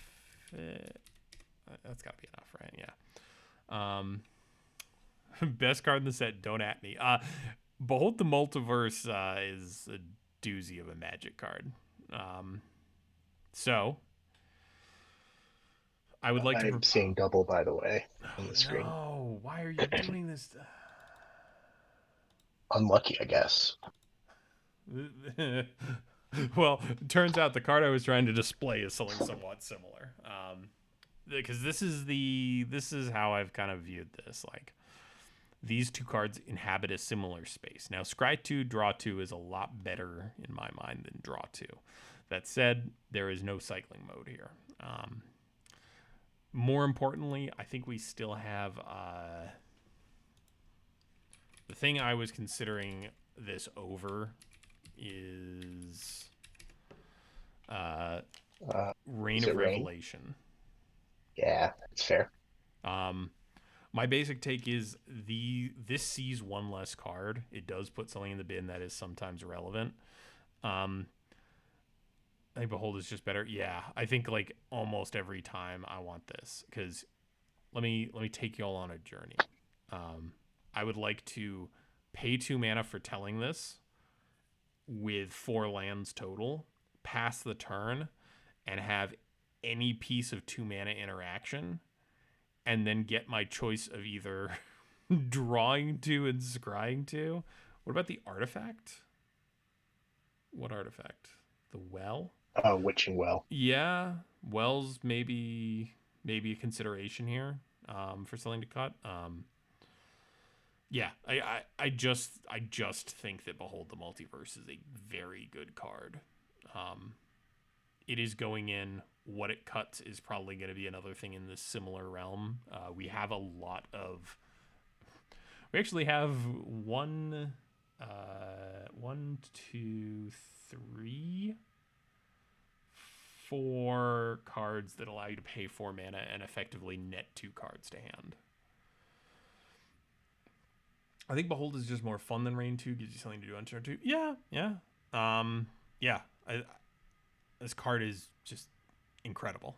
I think it's very good, especially for a format like this. I think cycling helps down the other one too. Yeah, Hieroglyphic Illumination is probably never coming out of the cube unless they reprint it with a generic mana for its cycling cost. And even then, I might just go, maybe we cut one of the other draw 2s. Basically, yeah, I can't make that swap. Stibbs signed my copy. Ooh, this is also like a very pretty foil if you've never seen it, and you are a horrible shiny things goblin. Um, yeah, I'm not a hold them. goblin, I'm a crow. I believe when they're attracted to the shiny things, they're generally magpies, but let's not get into ornithology, I could be. as neither of us have degrees in biology. One of the refs I actually work with a lot. I'm sorry, chat.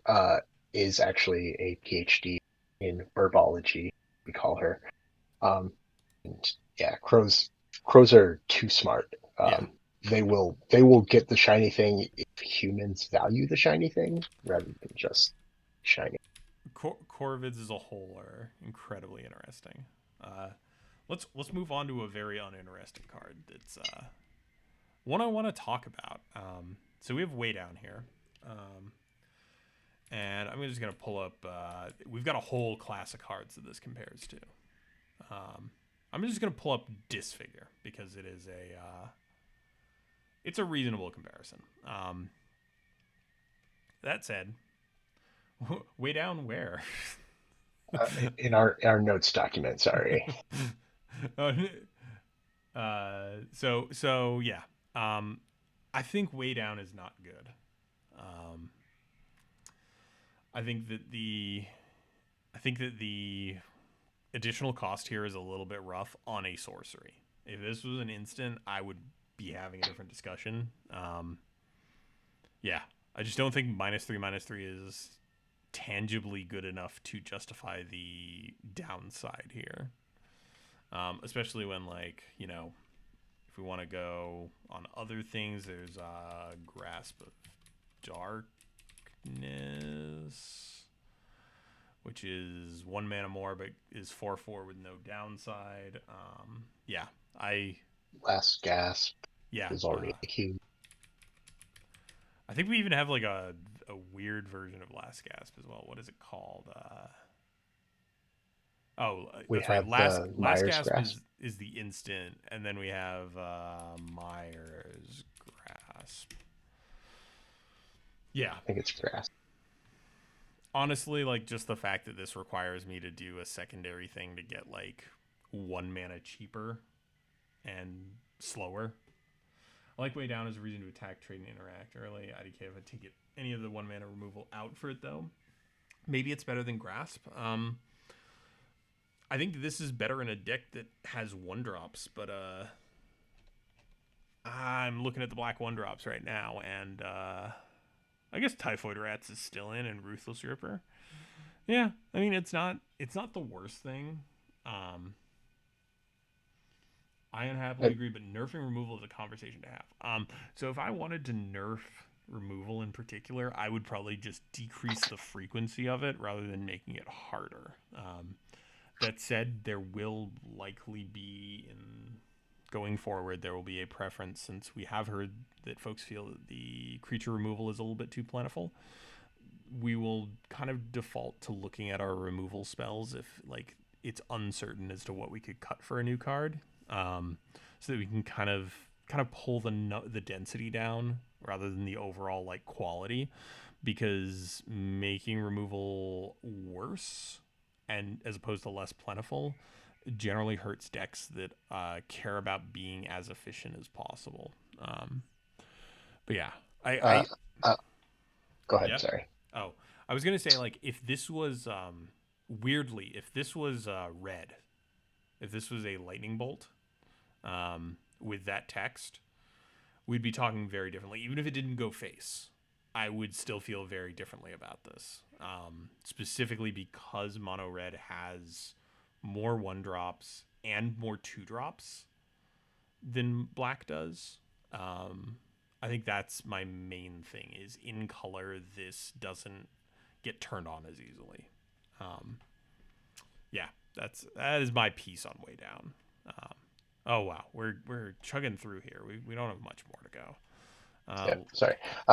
Before you do move on, Yeah. so my, I guess my fear slash thought, um, if this were an alternative cost to, like, if way down cost 2 and 1 black, and then instead of paying the 2, you could exile a creature card from your graveyard.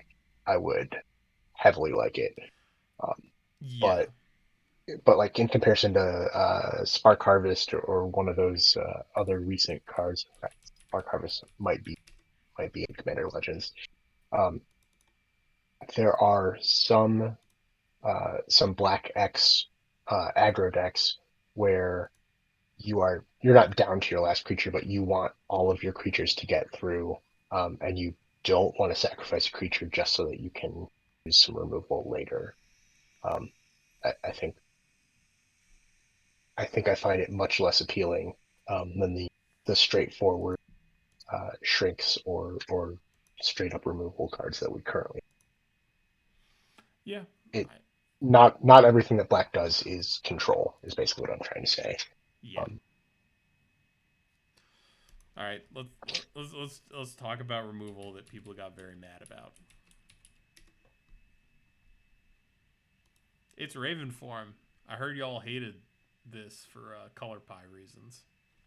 What else can I pull up here? Maybe we pull up Pongify, because that's like the closest thing I can think of. Oh, thank you for the French one for some. Oh, because it's got a reprint. Okay.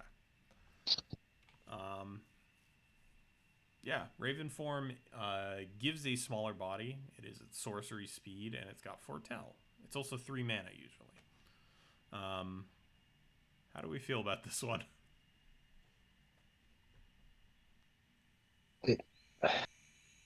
I like it so much in the format that it was designed for. Assuming, of course, that it's designed for Kaldheim Limited. I don't know. I like the potential to do crazy great things. I don't like the specific thing that it actually does. Air Tony, why is this blue? Because Pongify exists. This is an effect that blue gets as a sometimes treat. The exiling target artifact is the only part of this that we have never seen before in blue. This is part of blue's share of the color pie. Blue has also gotten to interact with artifacts and blocks where it matters. What is it? Steel Sabotage. Yep, that was the exact one. Yeah. Blue is allowed to interact with opponent's artifacts. Blue is also allowed to interact with creatures as long as the opponent gets something in return. They're allowed to like do these kind of like detrimental polymorph effects. This is not that big of a color pie break. I understand that it reads as it could be a white card, but white does not generally leave these things. The last time I think it got that was Crib Swap. Yeah.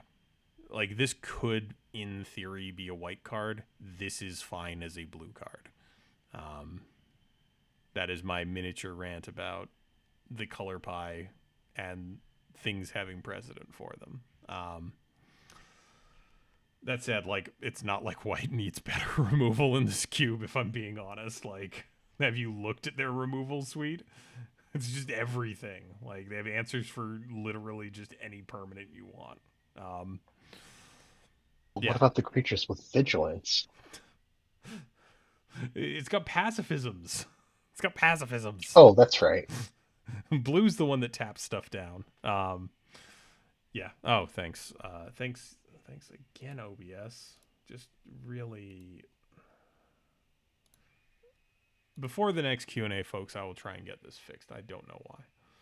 Color removal? Yeah, every color gets removal. It's just different for each color. All right. Let's this card is good. Whether it goes in is a question that we'll probably deliberate on. We hear you. You think this is a color pie break. I can assure you it isn't. If it goes in, it goes in. Let's swap over to a real big one, which I have talked about doing a sacrilege on. So this is Blight Massacre. Can we please just get the Commander Legends one? Thank you. Just so folks don't say, oh, it's an uncommon.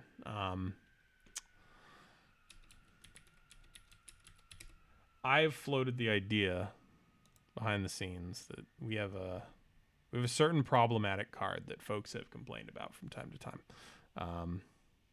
Here's Pestilence. Pestilence is very good. In fact, a lot of folks think it's a little bit too good. I have been of the opinion that Pestilence is fine as it is one card out of an entire cube. I understand that there are board states it can lead to that are not fun. We're not going to do elves. This is just a wrath, like a pyroclasm.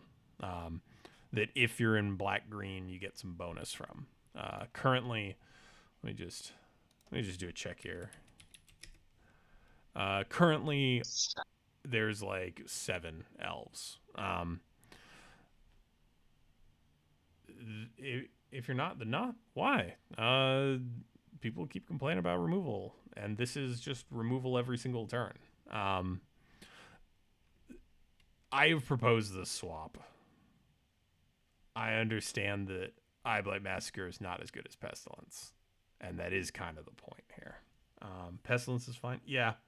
I mean, this is one of those cards which has kind of just stayed around for a long time and has permanently been acknowledged as something that was a mistake to put it common.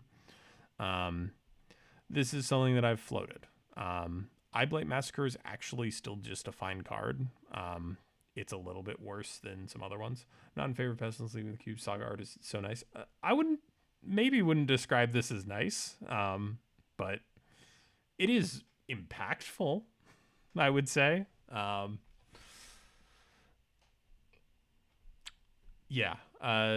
This is something I've floated in private. I do like Blight Massacre for what it's worth. Like, it is in the vein of other stuff. Just few Pestilence is bomb rare. Sometimes you lose them. Yeah. I think the thing is that Cube should not seek to emulate certain aspects of retail limited. I think one of those is not including things like Dream Trawler in Theros Beyond Death. Is that what it's called? Yes. Okay. I wanted to Theros 2. I think that, again, the cube is something that has to reach a lot of people. And trying to find something that provides the most replayability. Because here's the thing. If Pestilence leaves the cube, I don't think the cube gets drastically worse. I think it gets different. I don't think this is a case where axing this card, while iconic, makes the cube unfun. This is not me saying this is happening. This is something I wanted to discuss out loud. I will also point out that since we are talking about this, I view it as Pestilence tribal. It is completely possible to end up with a deck that has Pestilence and Crypt Rats and Justice, Evankar's Justice. And that potential recurring experience of, okay, I just have to get rid of all the creatures on the board so I can get rid of my opponent's Pestilence. Oh no, now they've gotten to 7 mana and they're able to just Evankar's Justice me to death. Like, I can never play a meaningful creature is not a fun experience, and kind of like playing with Monarch. Like, you died on turn 4. You just didn't, air quotes, lose the game until turn 18 when they finally have enough mana to have brought your life total to 0 and completely wiped your board. And that's not necessarily fun. It doesn't happen all the time, but it is possible. Decontest, I do see the Pestilence is different for Neuro. It's not just always a good card to draw. I hear that. I do think that, again, I think this is a question of, like, card creates some board states that are fairly unfun. Card is not vital to the existence of the cube. That leads me to be inclined to say, hey, what if we took it out? And the other thing is, like, cards that get removed do not stay removed. Like, if this is one of those ones where we cut Pestilence and everyone goes, hey, I miss Pestilence a lot, Pestilence can come back in. Like, the actual nature of Cube is that, like, it changes.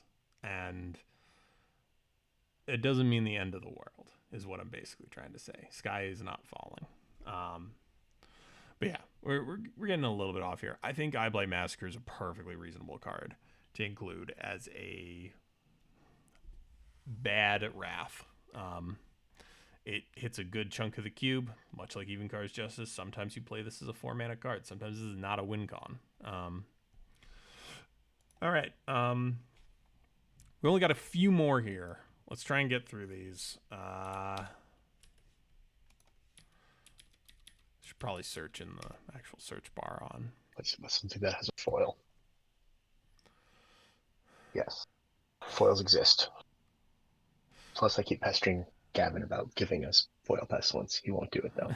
I mean, they reprinted it literally last year in a product that had no foil printings. It was so tilting. So Skull Raid. I'm just going to pull up the classic. So I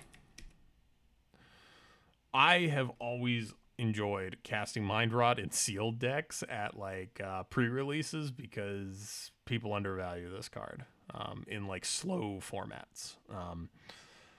I only want to bring this up because Mind Rot is nothing that we have ever considered for the cube.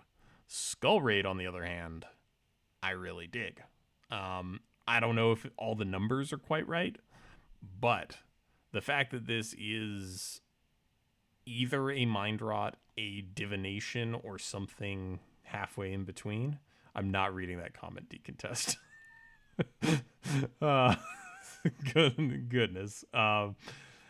So Skull Raid is the type of thing where if you're paying 4 mana either way, this is either going to be, it's somewhere between a Divination and a Mind Rot, and either end is exactly one of those cards. I don't know which mode of this you're happiest with, and I'm not sure this is actually on rate enough. It's always a 2-for-1, yes. This is a Mind Rot that is never bad. Never bad asterisk, I think is the important part here. I'm going to leave myself a little bit of leeway. Fizzled, what do you think about this? We don't have Madness anymore, so that's helpful. I mean, I think I said earlier, big fan of drawing cards. Want to draw cards pretty much whenever possible. One of these two cards, very bad late game top deck once you're in full attrition mode and trying to find something, and one gives you a chance to actually get your way out of it and find a threat. I'm in favor of being able to find a threat when I'm in top deck mode. I think for me the big question is, like, do we want a Mind Rot more than do we want a draw 2? Because yes, of course I want a draw 2. I mean, so maybe, which I know is very, very committal. I was a fan of Akiba Gang Shinobi before Stibbs. I think very reasonably took it out because it was repeatable and, unfun, and every game was very much the same. Games are less likely to feel repeatable or the same. Your opponent could do this to you on turn 3. Yeah, turn 3. But probably isn't going to do this to you on turn 3. And if they do, like, they took a turn to make you discard 2 cards, and hopefully you had a chance to play some 2/1 threats in that time. Yeah, I don't think it's bad. Basically, what I'm saying. I think my main thing is, like, I'm waiting for the point where we see a Skull Raid with a Mind Rot mana cost. That's the big one for me. Like, when, like, I want to see the Behold the Multiverse version of this. Like Behold the Multiverse is like the end result of, like, iterating upon inspiration a billion times. I want to see that version of Skull Raid.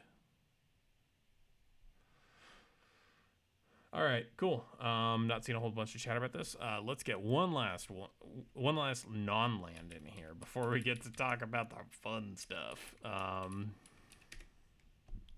Here's Struggle for Skemfar. It is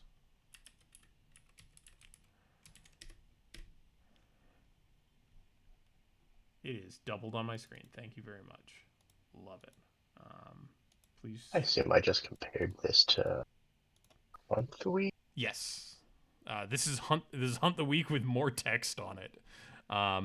Here we go. Here is an example of actual strictly better.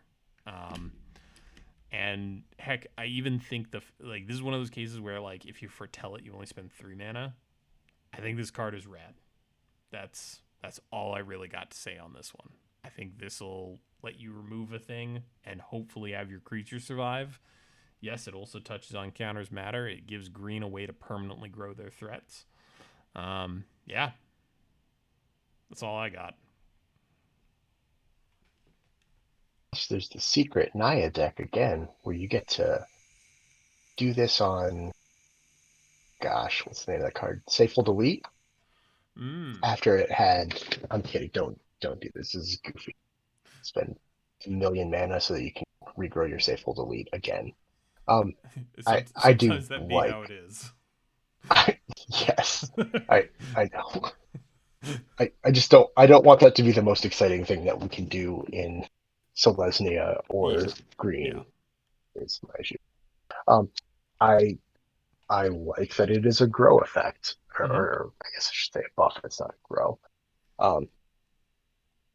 I am. What's the word I want? The key term for me really is the fights up to one target creature you don't control. So this can just be put a +1/+1 counter on something. Yeah, you like I think you still have to choose the creature as you cast it. You have to have both targets, which no, you is don't. No. No? Fights up to one target. You can choose 0 targets for the second part. Oh, sorry. Okay, sorry. What I'm trying to envision is my creature is A, their creature is B. We both have 2/2s. I want to target my creature and definitely give it a counter. And then if they don't have a giant growth of their own, then fight is what I'm saying. So I don't recall whether the way it's worded lets you do that. I want to. I don't. I'm just gonna pull up something. Yeah, So I don't think this is like this is me looking here for the worst possible case and what's gonna confuse and feel bad for new players. This is not one of those reflexive triggers similar to Hypothesisal, where you then take an action and when you do, so this is actually all one. So you can't like sneak around a giant growth. That said, womp womp. I feel like you might be able to see when the giant growth is coming. It's not exactly one of those super stealthy combat tricks. Fair. I think this is still good. Like I love when an old card like Hunt the Week, please.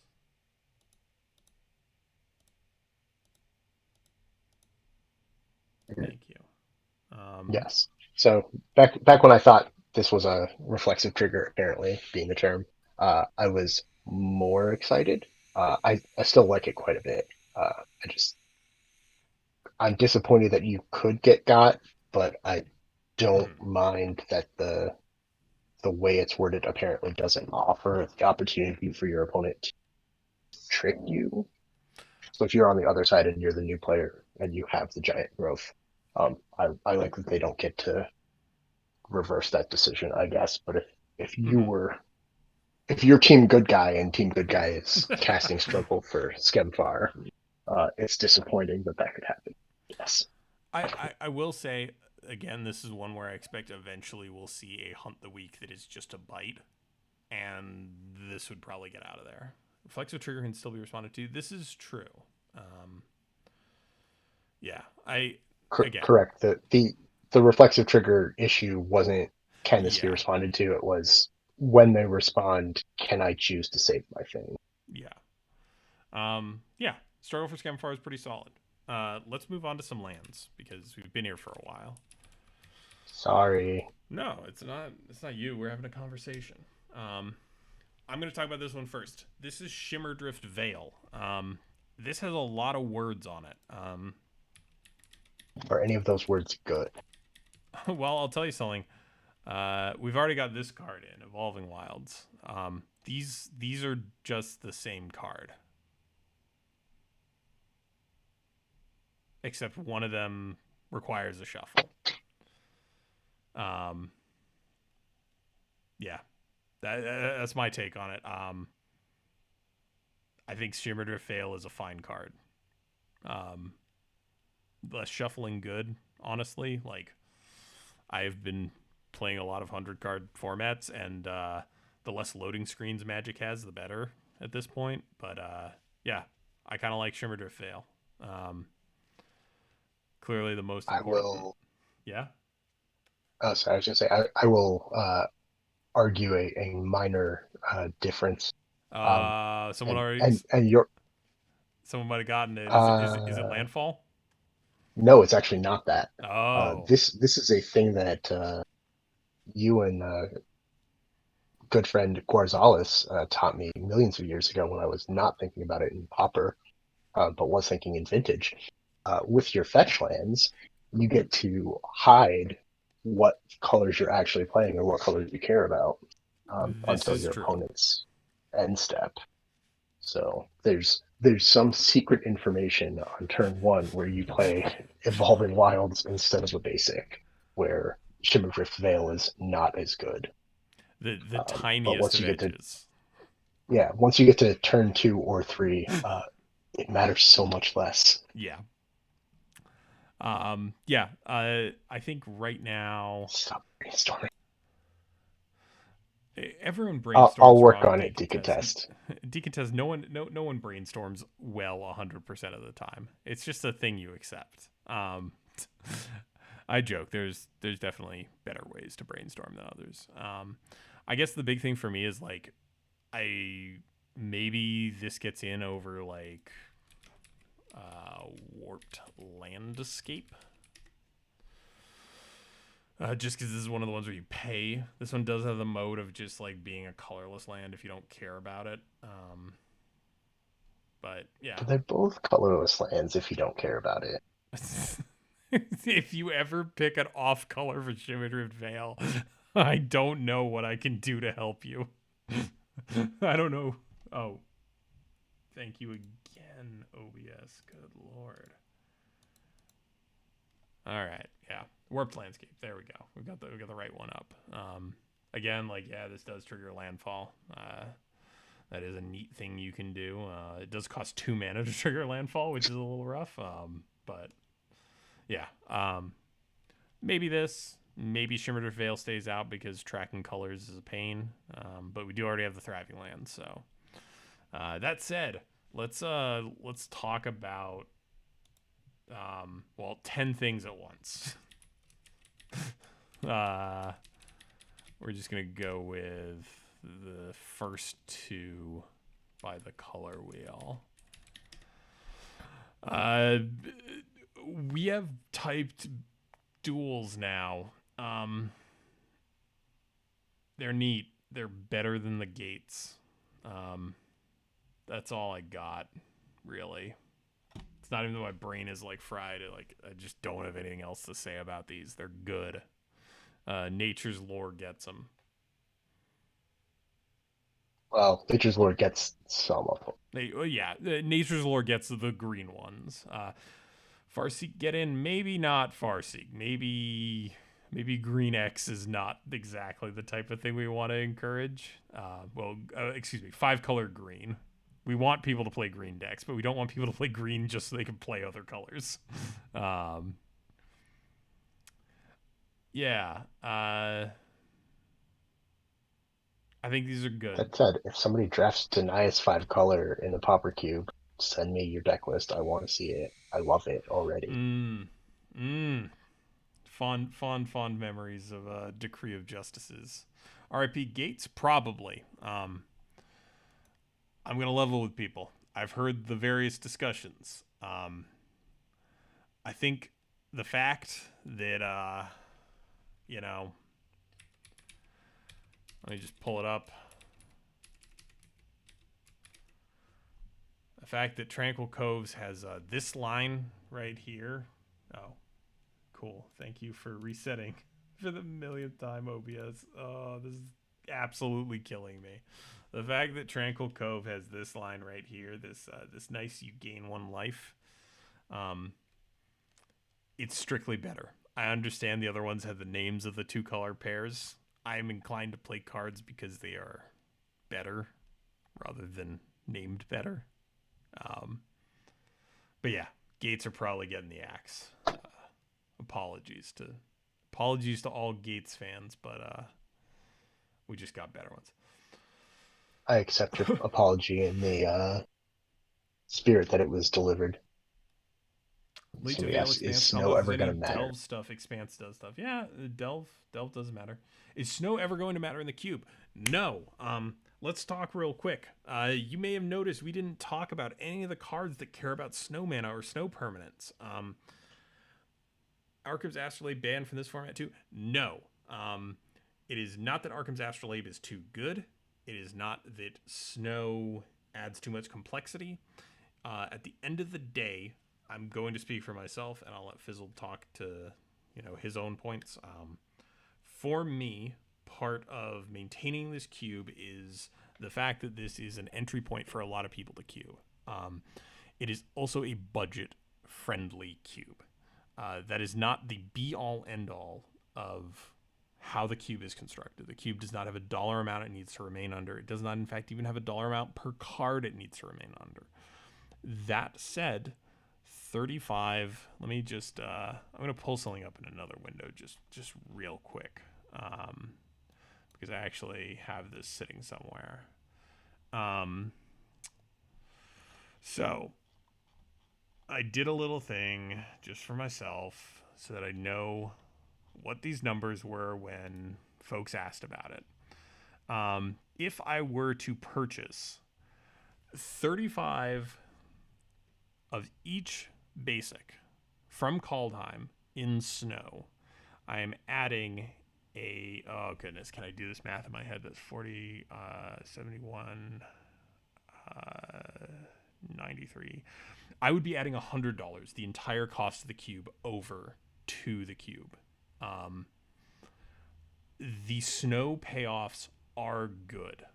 I won't argue that for a second, but doubling the cost of the cube, I believe we're still right around $100 if I remember correctly. Yeah. Sounds right. Yeah. The lowest cost according to Cube Cover is $87. Jumping that to 187 just for a handful of cards is not something that the main cube list is going to do. Yeah. Fizzle, do you have anything else to add to that? Sorry, I kind of went off on that one. No, that's completely fair and functionally similar. One of the fun things Cube Cobra lets you do is actually look at, or filter rather, by US dollars. In this case, I set my US dollars greater than 2. Predatory Night Stalker, Night's Whisper, Nature's Lore, and Wayfarer's Bauble, to my surprise, on the last one, are the only cards more than $2, allegedly. I was one of the people in favor of the gates because I believe they are more likely to be reprinted more often, and like part of that is a price point. I don't have a price point issue myself because I'm entrenched already. Yes. My cube is, I very much hope, worth more than the Cube Cobra price on it, or TCG player low on it rather. But I could swap and get all of the snow duels for less than $1 each right now, even in foil, assuming that foils are not curving. In a few years, that might not be true, and at that point, I will happily swap back to gates if need be, especially for new players. Yeah. The the loss of easy names or easy name recognition. Um, Technically, a third of the time that I'm in a color pair, um, I already don't remember the name of the dual land that I'm using. I don't remember Tranquil Cove rather, versus Azorius Guildgate, unless I'm looking at it. I don't remember the Fair. names of any of the game lands. So it's a perk, but it's not outcome determinative. The game lands are strictly better for what Yes. we're doing, Yes. and having access to at least the forest typed duels is strictly better than having uh, not Rakdos, gosh, Gruul Gilgate.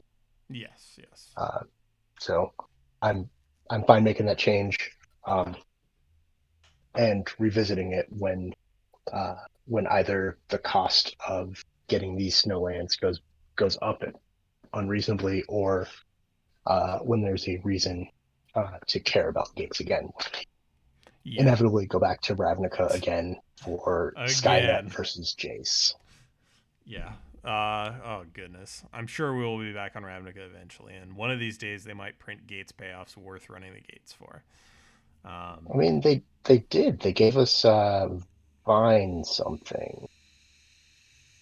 Oh, Gate Creeper Vine, the one that tutors a gate. Yeah, that's the one. That's a stretch, but yeah. So yes, It is a stretch, but it's all I need. to answer your question, Scotty, snow will not for the foreseeable future matter. Just because it requires someone purchasing a whole new basics mana base, and I don't want there to be an update where someone needs to drop $100. When Hasbro needs some quick dollars, you can bet. I think we're just gonna return to Ravnica because it's like one of the default planes. Like it looks like a normal, like real world city to some extent. Um, it's one that we return to because it's comfortable. Um, that all said, yeah. So basic gist here: snow is not going to matter for the time being. If snowlands just get printed into the dirt over the years, we might reassess. It's the sort of thing where the cube again is, you know, flexible. It's a thing that we can change. I think at the current moment, the reward to cost is just not there, honestly. And I would prefer that this cube be accessible to more people rather than have slightly better things in it at the end of the day. Because this community is what makes this cube as fun as it is. Yeah, it's a good question to ask. I had actually meant to lead with something about the Snowlands, but you bringing it up now is great. Just to give us a chance to kind of talk about why. Yeah, if we see a point where like snow basics are about the same price as normal basics, like your actual like in standard basics, I'm not talking about like any fancy stuff. Like, yeah, I think I think that's a thing where running snow at one per pack might work. That's adding more complexity. Like we're just the hope here is keeping things simple and affordable at the end of the day. Um, and you know, honestly, even that like specialized like how to shuffle a cube method where you split them into colors and stuff, I don't do that anymore.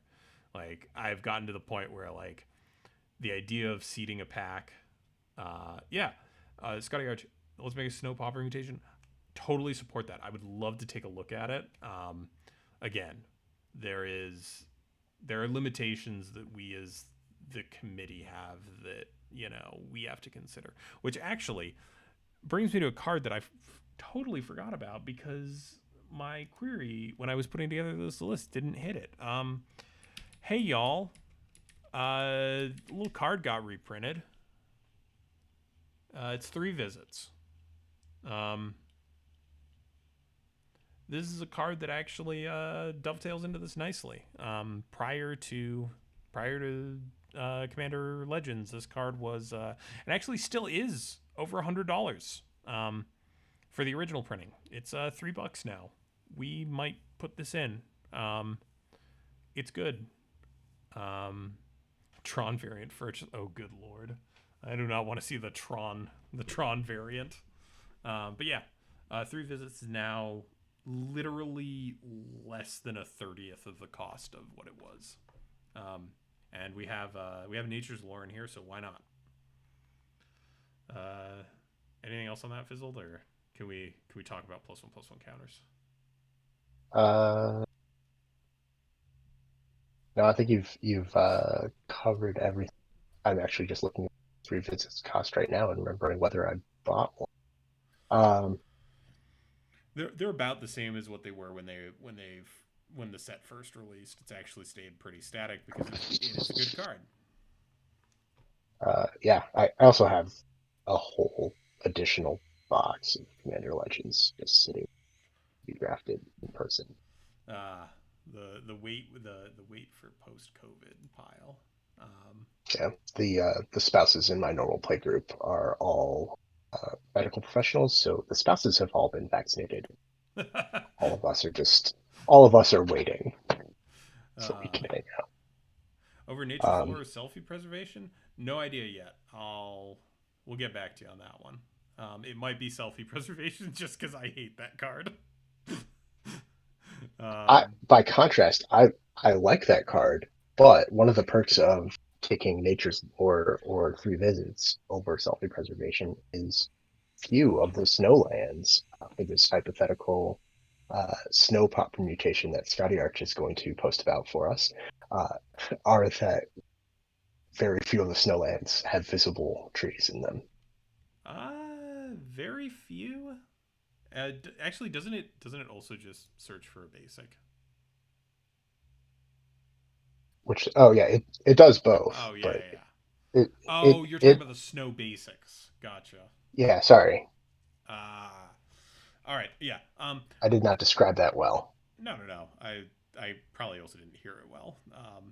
Yeah, I would say selfie preservation is one that is on the chopping block for me, in part because it is a silver border card. There are people who will always dislike the silver border cards. I am kind of among them, if we're being honest here, just because they introduce a little bit of weirdness, and especially when we have a version of a similar effect that is, by and large, just probably gonna be comparable, unless you're one of those mad people out there who have found the one plains with a tree and so on and so forth. Yeah. Save a kill spell for this guy. Yep. I know. It's Carnivorous Death Parrot comes out the day where we just get a 2/2 flyer for 2. Trust me. Excuse me. Just had a hiccup there. Let's talk about some counters. Oh goodness.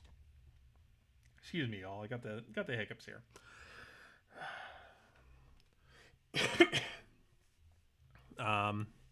Let's talk about counters. Here's Ivy Lane Denizen. This is a thing that I'm probably thinking about trying to argue for going in the cube.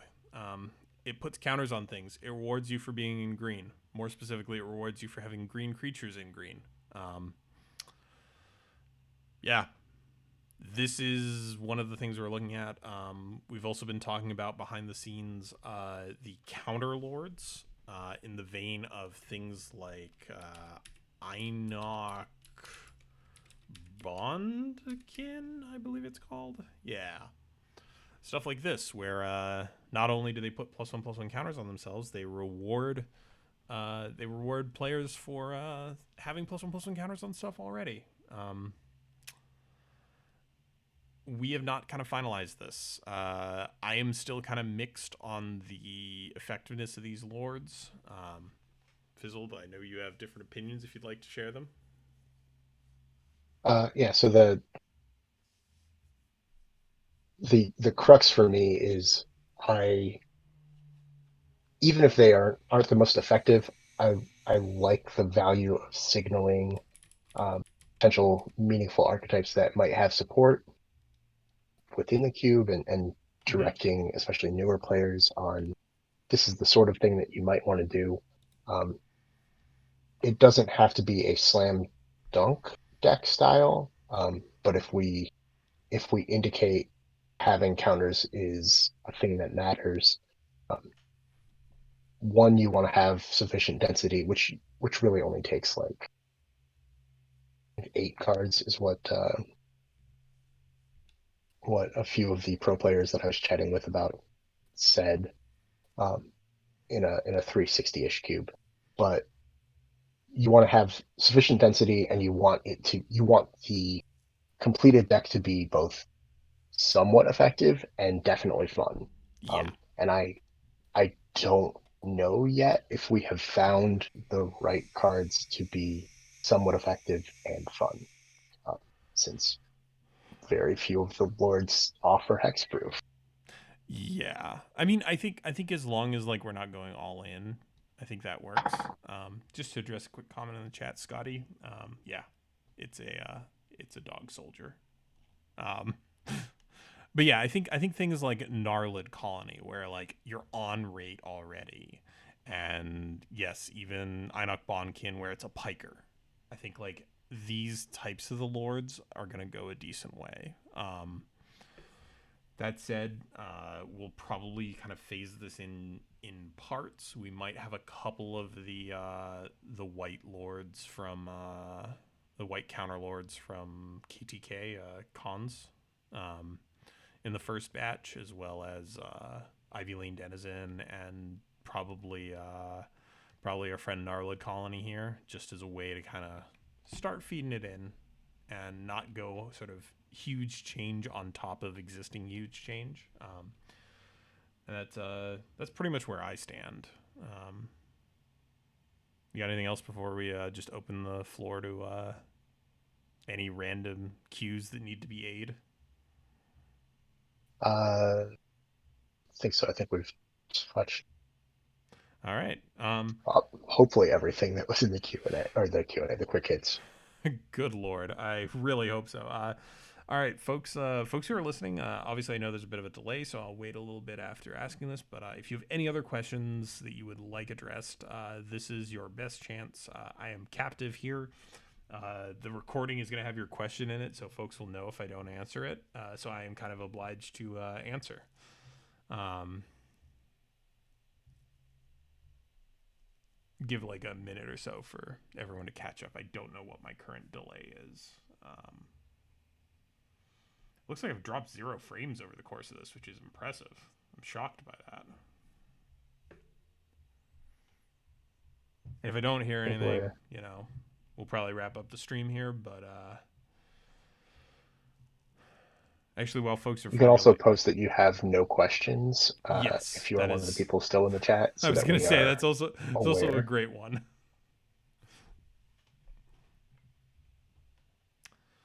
Please consider drowsing pteranodons for the counters archetype. That's right, you mentioned that. Uh, let me pull that up. Yeah, Also, this we do is see your questions for Robots. We're yeah, seeing that. yeah. Drowsing Pteranodon is actually like a very reasonable option for the counters deck. Like being able to target this and put a counter on it and have it fulfill its own requirement for a 4 or more. Yeah, I think this is actually like a pretty reasonable option. As long as there's like a density of ways to get it there, I think this is actually a pretty decent. Not even so much payoff, just as like a neat synergy. Yeah, I think this is completely reasonable and something that, as we sort of get to a larger density, would definitely be in consideration. Um, Horobods mentioned Parrot, but is every uncard just waiting for a 1-to-1 replacement? Not even a 1-to-1, just something in the same vein that doesn't have a silver border, I think is my kind of personal take on the matter. Yeah. Before we move on to the other couple of questions I see on that, um, I am, I think, one of the bigger fans of the Parrot. I do note that Parrot and gosh, what's the name? Corsair, are two kind of anomalies in the blue early drop section. They both encourage you to be aggro, and there's not that much else that says blue is aggro as opposed to blue is tempo. Mm-hmm. Um, I I am every set or every couple of sets looking to see if there's something else reasonable to make the change away um, from those two cards, and there's not, or there hasn't been rather Yeah. in years. Yeah, I think that's a fair thing to say there. All right, Air Tony, thoughts on Gold Vein Pick from Kaldheim? All right, I'm gonna level with you, Tony, if that is your real name. Gold It Vein might be Pick. Anthony Gold or something different. Gold Vein Pick is very similar to this other card. Oh, thank you. Sort of the Midnight Snack, yes. Yeah, Prying Blade. So Prying Blade is does not boost toughness and also costs 2 to equip, but only costs 1 to cast. I am a big fan of Prying Blade. It's not good. I should make that fairly clear right off the bat. That said, Gold Vein Pick in comparison, um, Gold Vein Pick is actually a lot more reasonable. It does have that magic 1 equip cost. This isn't something I particularly had my eye on, specifically because it does require connecting, and I'm not sure what deck wants this card that isn't just blue all the flyers. That is my take. Boomerang Squad. Sorry if I missed it earlier. Was Jarl the Forsaken discussed? It was. It'll be in the VOD. Decontest. When will Mishra's Factory be added into the cube, please? Mishra's Factory will not be added into the cube because it is an uncommon. I know we've had the discussion about print sheets. Honestly, I will say this: the next time that they print a common creature land or land that turns into a creature token or something like that, it's more likely than actual Mishra's Factory. We didn't have Crypt of the Eternals, but we had a desert that Uh, made a creature token. It was too slow and too awkward in retail it limited. was like 4 mana. And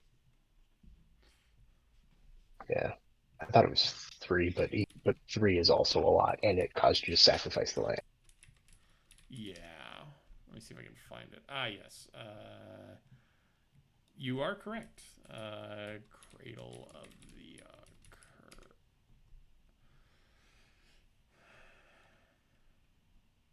Also, for what it's worth, Decontest, I would like to inform you that much like the meme, we already have Mishra's Factory at home. It's right here. This is Mishra's Factory. Yeah. All right. Jokes aside, I do want to. There we go. I got a lol emote. Thank you very much. That all said, gonna give folks like another 30 seconds to a minute to come up with any last questions.